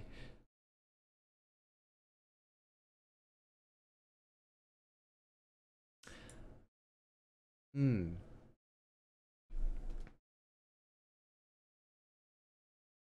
I don't see too many structural issues here. I think we've got the flow of the structure down pretty well, don't we? We know why Julia's leaving. She leaves and she arrives at the freeway after having come through that memory. So it's kind of like motive, she's leaving and now in the forest, memory, which is like half of a scene, and then back onto the freeway, which is where we are now. Excuse me if my voice is getting a bit croaky. Uh, Breaking from the tree line, Julia moved forward into the hayfield. Broad strips of straw had been raised, leaving blackened craters in their stead. She stuck to the untouched bits and made her way through the meadow with a measured gait, inspecting the sky with every step. Several minutes later, she reached the sedan. and cringed at the way it had wrapped around the elm, crumpled like foil. Here's an interesting little, I guess. This here sums up something in a very neat way that I've noticed about a fair amount of the descriptions here. Sometimes they have their focus switched around in very different directions. If you notice how much time relative to, here is an important detail that I'm going to highlight in that color. And here is a less important detail that's written very nicely. Broad strips of straw had been raised, leaving black and grey as in their stead. She stuck to the untouched bits and made their way through meadows of much against being. So this bleeds back in with the last paragraph, but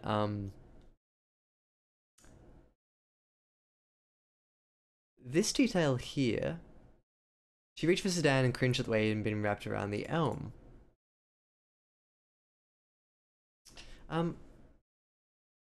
This here in blue deserves the pink. Because we've already had quite an in-depth, thick paragraph about the sky and what's going on, and then it kind of doubles down again. And as a reader, I'm sort of like, okay, I'm still with you. You're making your way through the field, but then all of a sudden, we're at the car. Bam, we're at the car.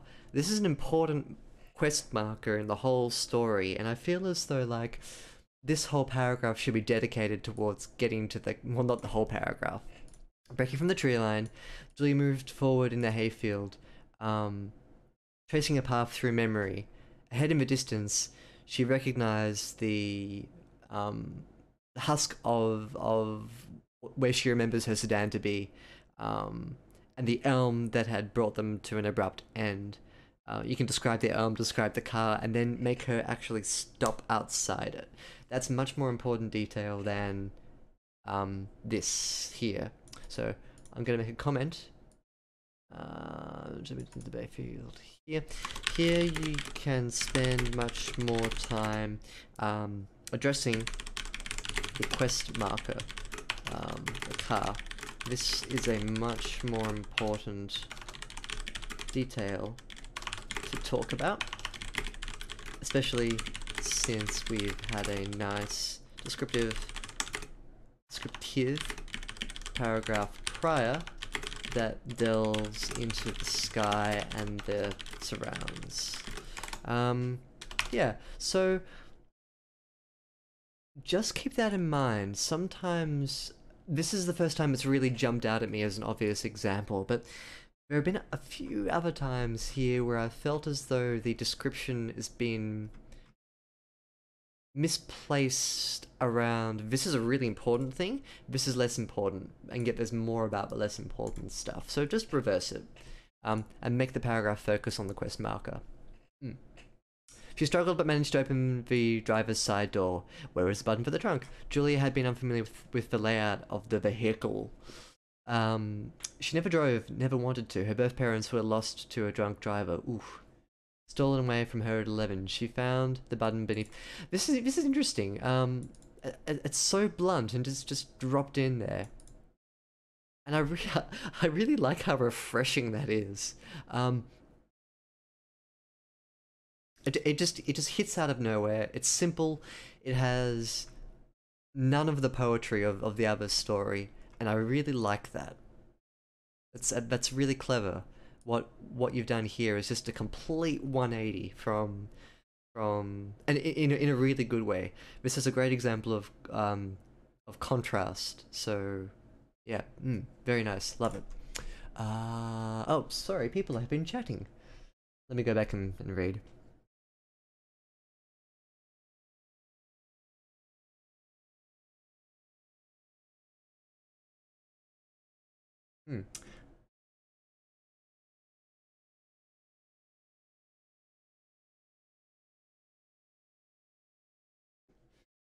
The motion is the exciting bit.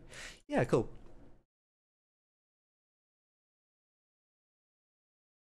Yeah, as I said before, the motion. Oh, bye bye. Bye bye comments. The motion helps you to string together those other parts of the story that you want to write about. So all of these descriptions, the really wordy ones, work even better, or really they need motion to work around them. So you have your character do something, and then the reader's softened up, and then you can hit them with some descriptions. Hi, Van Whitman. Hi, how you doing? Good to see you back on the stream. Welcome.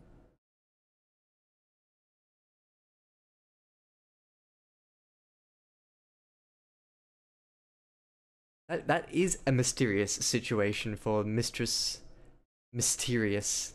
Mistress Mysterious. That's great.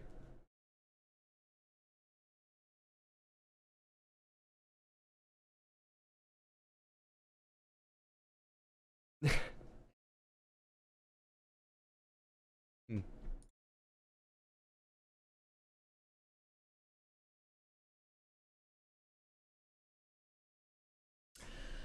She found the button beneath the steering column and heard a satisfying pop as the steel unlatched behind her. Julia crouched and swung around the back, hugging the metal cover just in case. Curling her fingertips beneath the hatch, she lifted, but the trunk wouldn't budge.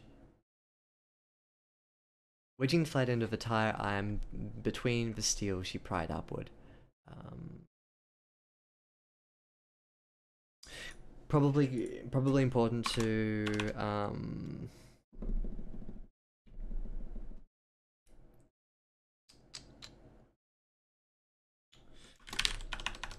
before, when Julia leaves the basement, maybe have her sling this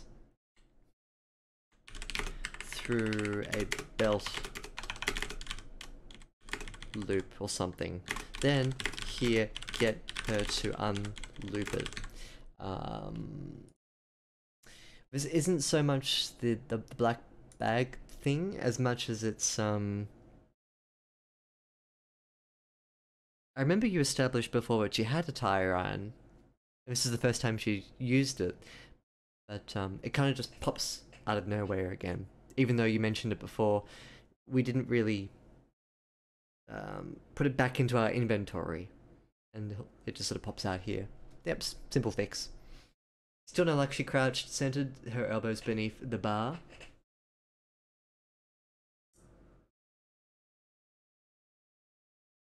And lifted with her legs. Straining as she was, Julia feared the iron might slip free to run her through. Ooh.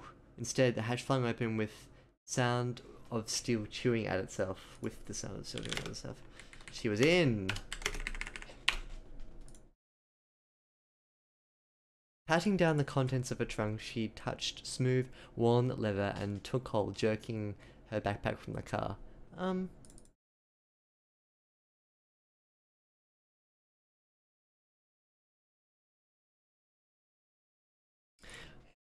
Jerking might not be the best word. You can just say she pulled it from the car. Took her pulling her back from the car. You can say pulling. Sometimes a simple word is better. Yanking, jerking. Have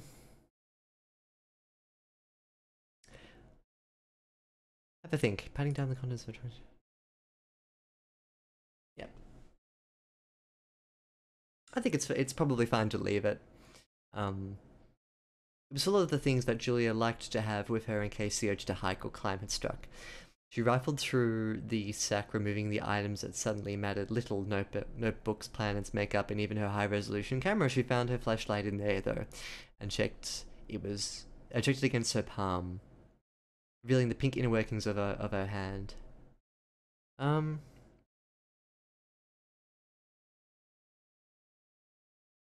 know what you mean. Almost there. Can you reconfigure the image a little to make the light, to make her hand less see-through. For me, it's like, you know when you have a light and you can shine it through your thumb and you get that glowy effect? It doesn't work with palms because there's too much. It's too thick. That's just it's a really minor point.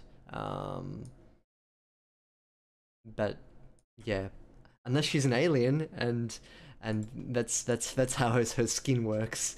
That would be the real mystery. Yeah, it's just a really minor point. There were some spare batteries as well, which she stashed in the pack beside the flashlight. Good. A multi-tool was tucked into the side sleeve. She grabbed that and shoved it into her pocket.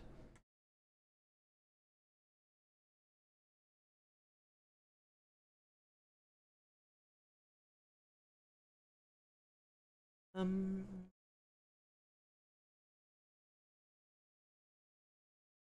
Hmm.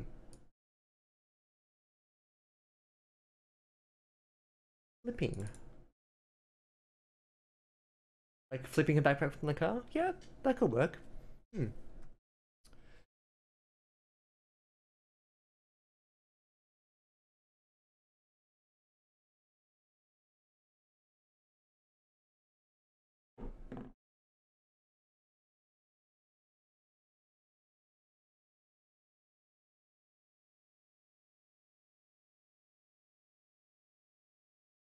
Chloe's diaper bag was next. Frantic, Julia flipped the sack upside down, dumping everything into the dirt. The scorch of Velcro worked against her patience, and she grew frustrated searching for the antibiotics, but she found them in a pouch on the side, the last one that she checked, and allowed herself to breathe again. A package of bottled water was buried somewhere under bags. And bags of clothing. Why were there so many? When she found the case, she tore into the plastic and snatched a bottle, then drank until it hurt. As she finished off the water, a new streak split the heavens in two with a distant clap closer to the others. Time to go. She grabbed every last bottle and chucked them into the diaper bag and repeated the task with all of the food they'd packed.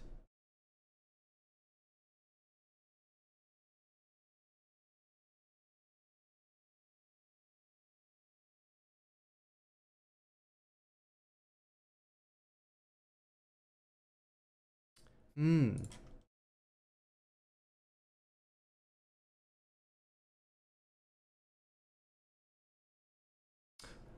Which part are you referring to, writer SG?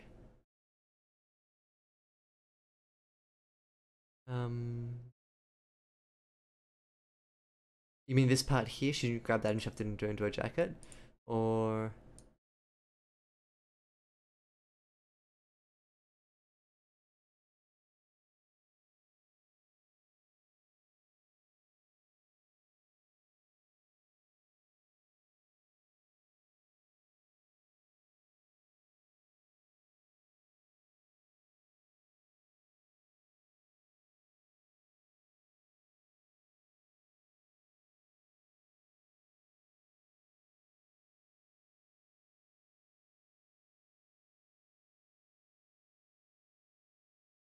I've actually got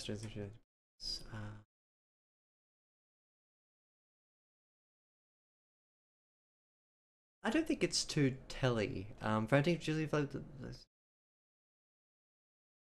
this like these sorts of descriptions here are coupled with her actually doing something as well, so it's demonstrating as well as telling, and I think that's justifiable. I don't think it needs to change. No.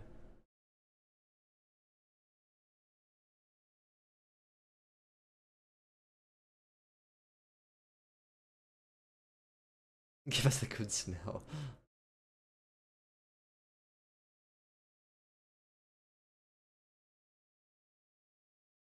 Oh, sorry, Van. The water part. I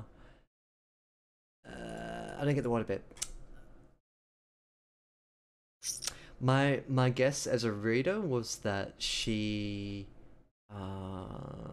if you went around for Sean's first chapter, I think you were from memory, but I don't think they had any fresh water, so fair point though. Maybe worthwhile establishing some of Julia's bodily needs earlier on in the chapter, so that can also serve as a secondary motive for her going back to the car. Fresh water. Yep. Actually, I think that's quite a good point. Thank you, Van Whitman, for pursuing that, because I think that also means that it can drive a bit more purpose to a chapter. So they were sequestered in a basement. Aiden and Julia and Chloe, they were hiding away from the monsters, and they didn't have any food or water in there. So water. Actually, do they have a bit of food or water? I think they had maybe a little bit of food and water. Okay, look, I'm gonna cut it there. I'll talk a bit about everything that we've read tonight, and then I'll wrap up. My throat is sore. My throat is sore. We've done a whole lot tonight. Oh, 2.5, nice, very good.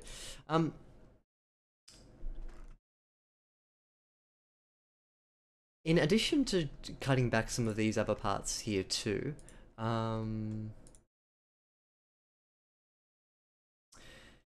which has a fair amount of extraneous detail that can just be condensed and shortened, and that's fine too. As much as I really like the smoothness of a lot of these descriptions in a line-by-line sense, like, let's pick an example, closer towards the end of the chapter.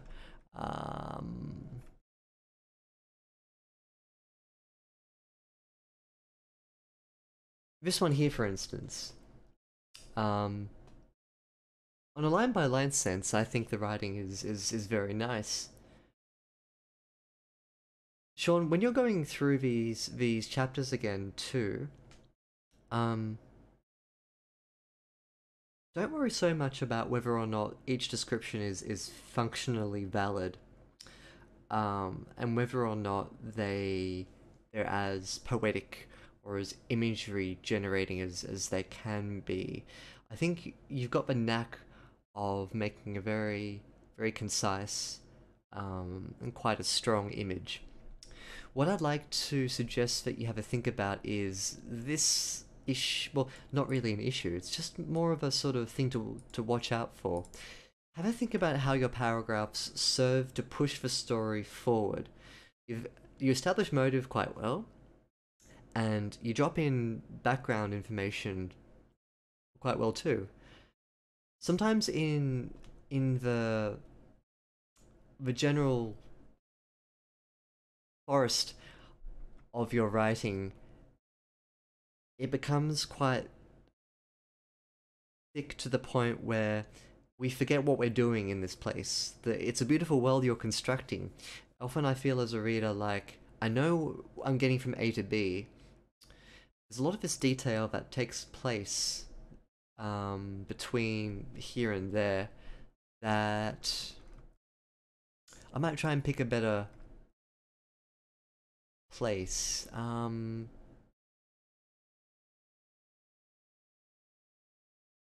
endless procession of giant pines marched by the dozen into the Stygian murk, difficult to navigate, but disappeared into the thick of the deep timberland beyond her sight. Like, wow, very nice, very wordy, very thick.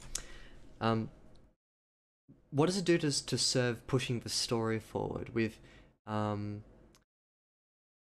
maybe instead of thinking about the paragraphs as an opportunity to describe the scenery, but to instead what your character is doing and how they're reacting to being within this place. It may be a narration thing, it may be that your narrator isn't close enough to the story. They're close to the details of the story, they're doing a very good job of painting the scene, but in instances like this where we get very good descriptions of the scenery, I'm left wondering about the characters. What's going through Julia's head as she's in the middle of this forest? Is she terrified? Is she scared? Is she nervous? You can show that detail through body language, sure, but I kind of want the narrator to take the camera down and to put it into Julia's face, to focalize the story through her and get her to experience what's going on around her. What that will do is, in addition to helping you push the story forward by keeping the motive grounded, it'll help you write more motion sequences so that your story walks forward a bit smoother. So that's what I encourage you to have a think about. Don't worry about if your descriptions are like 100 percent poetry or if it's exactly the right word choices. Go through your paragraphs and ask yourself, what's moving? Is your character moving within the scene? Is new information being pushed in? Is a memory affecting your character emotionally? Have a think about that kind of detail. Mm. Uh, I just talked so much about Aiden's hunger and thirst in the previous chapter. I overlooked. Oh, really? Ah, something not distracting. Okay, yeah, interesting.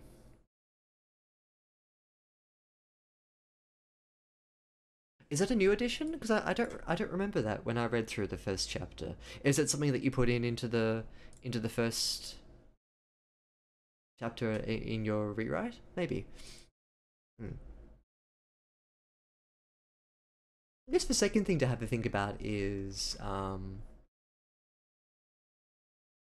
the very start of this edit, when we were discussing what was going to happen here, you said that you wanted two things to be made evident about this part of the story, and that was Julia as a character and her background information and her motive.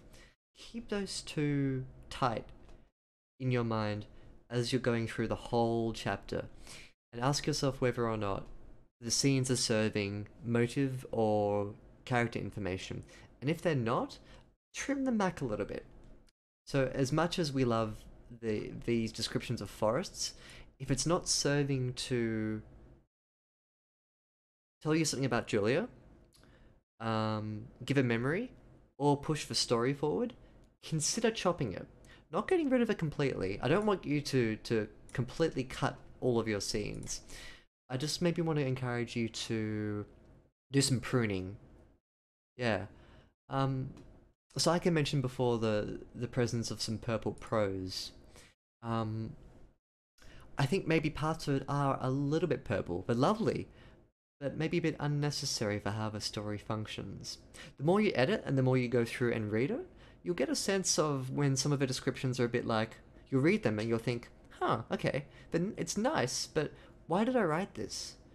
Um, how is it serving Julia? How is it serving the story? How is it serving her core fundamental drive, which is I need to get to my car that I hate. I hate cars because my parents died in one. I need to get to a car, and save my baby girl from dying. And that's the core of your story, and everything else should flow from that.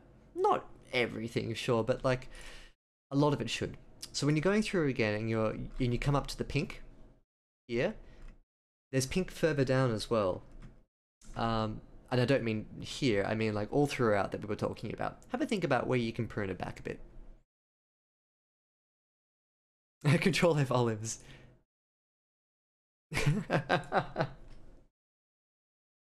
Good. Well, the good news is if you cut out a forest, if you cut your forest words here, you can use them again later in the story.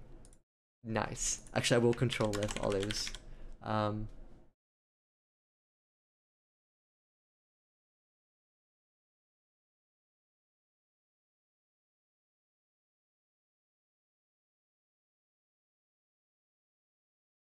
hmm.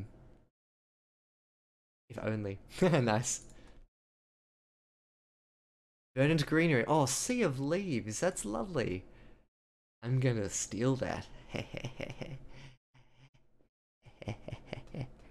It's mine now. The hills of opaque nature, spindly round, nailed green things. Also poetic. Very nice, Dan Whitman. Very nice. Yeah. Good. I'm gonna call it a night, I think. Um, yeah, I'm very impressed with this chapter too. I think that um, trim in some parts, write more in other parts, and you'll find that balance. And look forward to seeing where it's going to go from here. Yeah, good stuff. Good stuff. Thank you, Sean. Um, No, my pleasure. Thank you for joining me, the Wolf Chicken. Thank you, everyone else too. Thank you, Shawn, for giving me chapter 2. We'll deal with the next little section on Sunday morning, my time. Yeah, no worries, Shawn. Glad you found it helpful. Let me know if you have any questions on Discord. Just hit me up, give me a chat. What's next? More Shawn. We're going to be dealing with Shawn's little, like, last little section here, and I think I'm going to do Naz afterwards as well. Yeah, good stuff. Thanks, guys. We'll catch you Sunday morning. Hope you have a good couple of days. We'll see you then.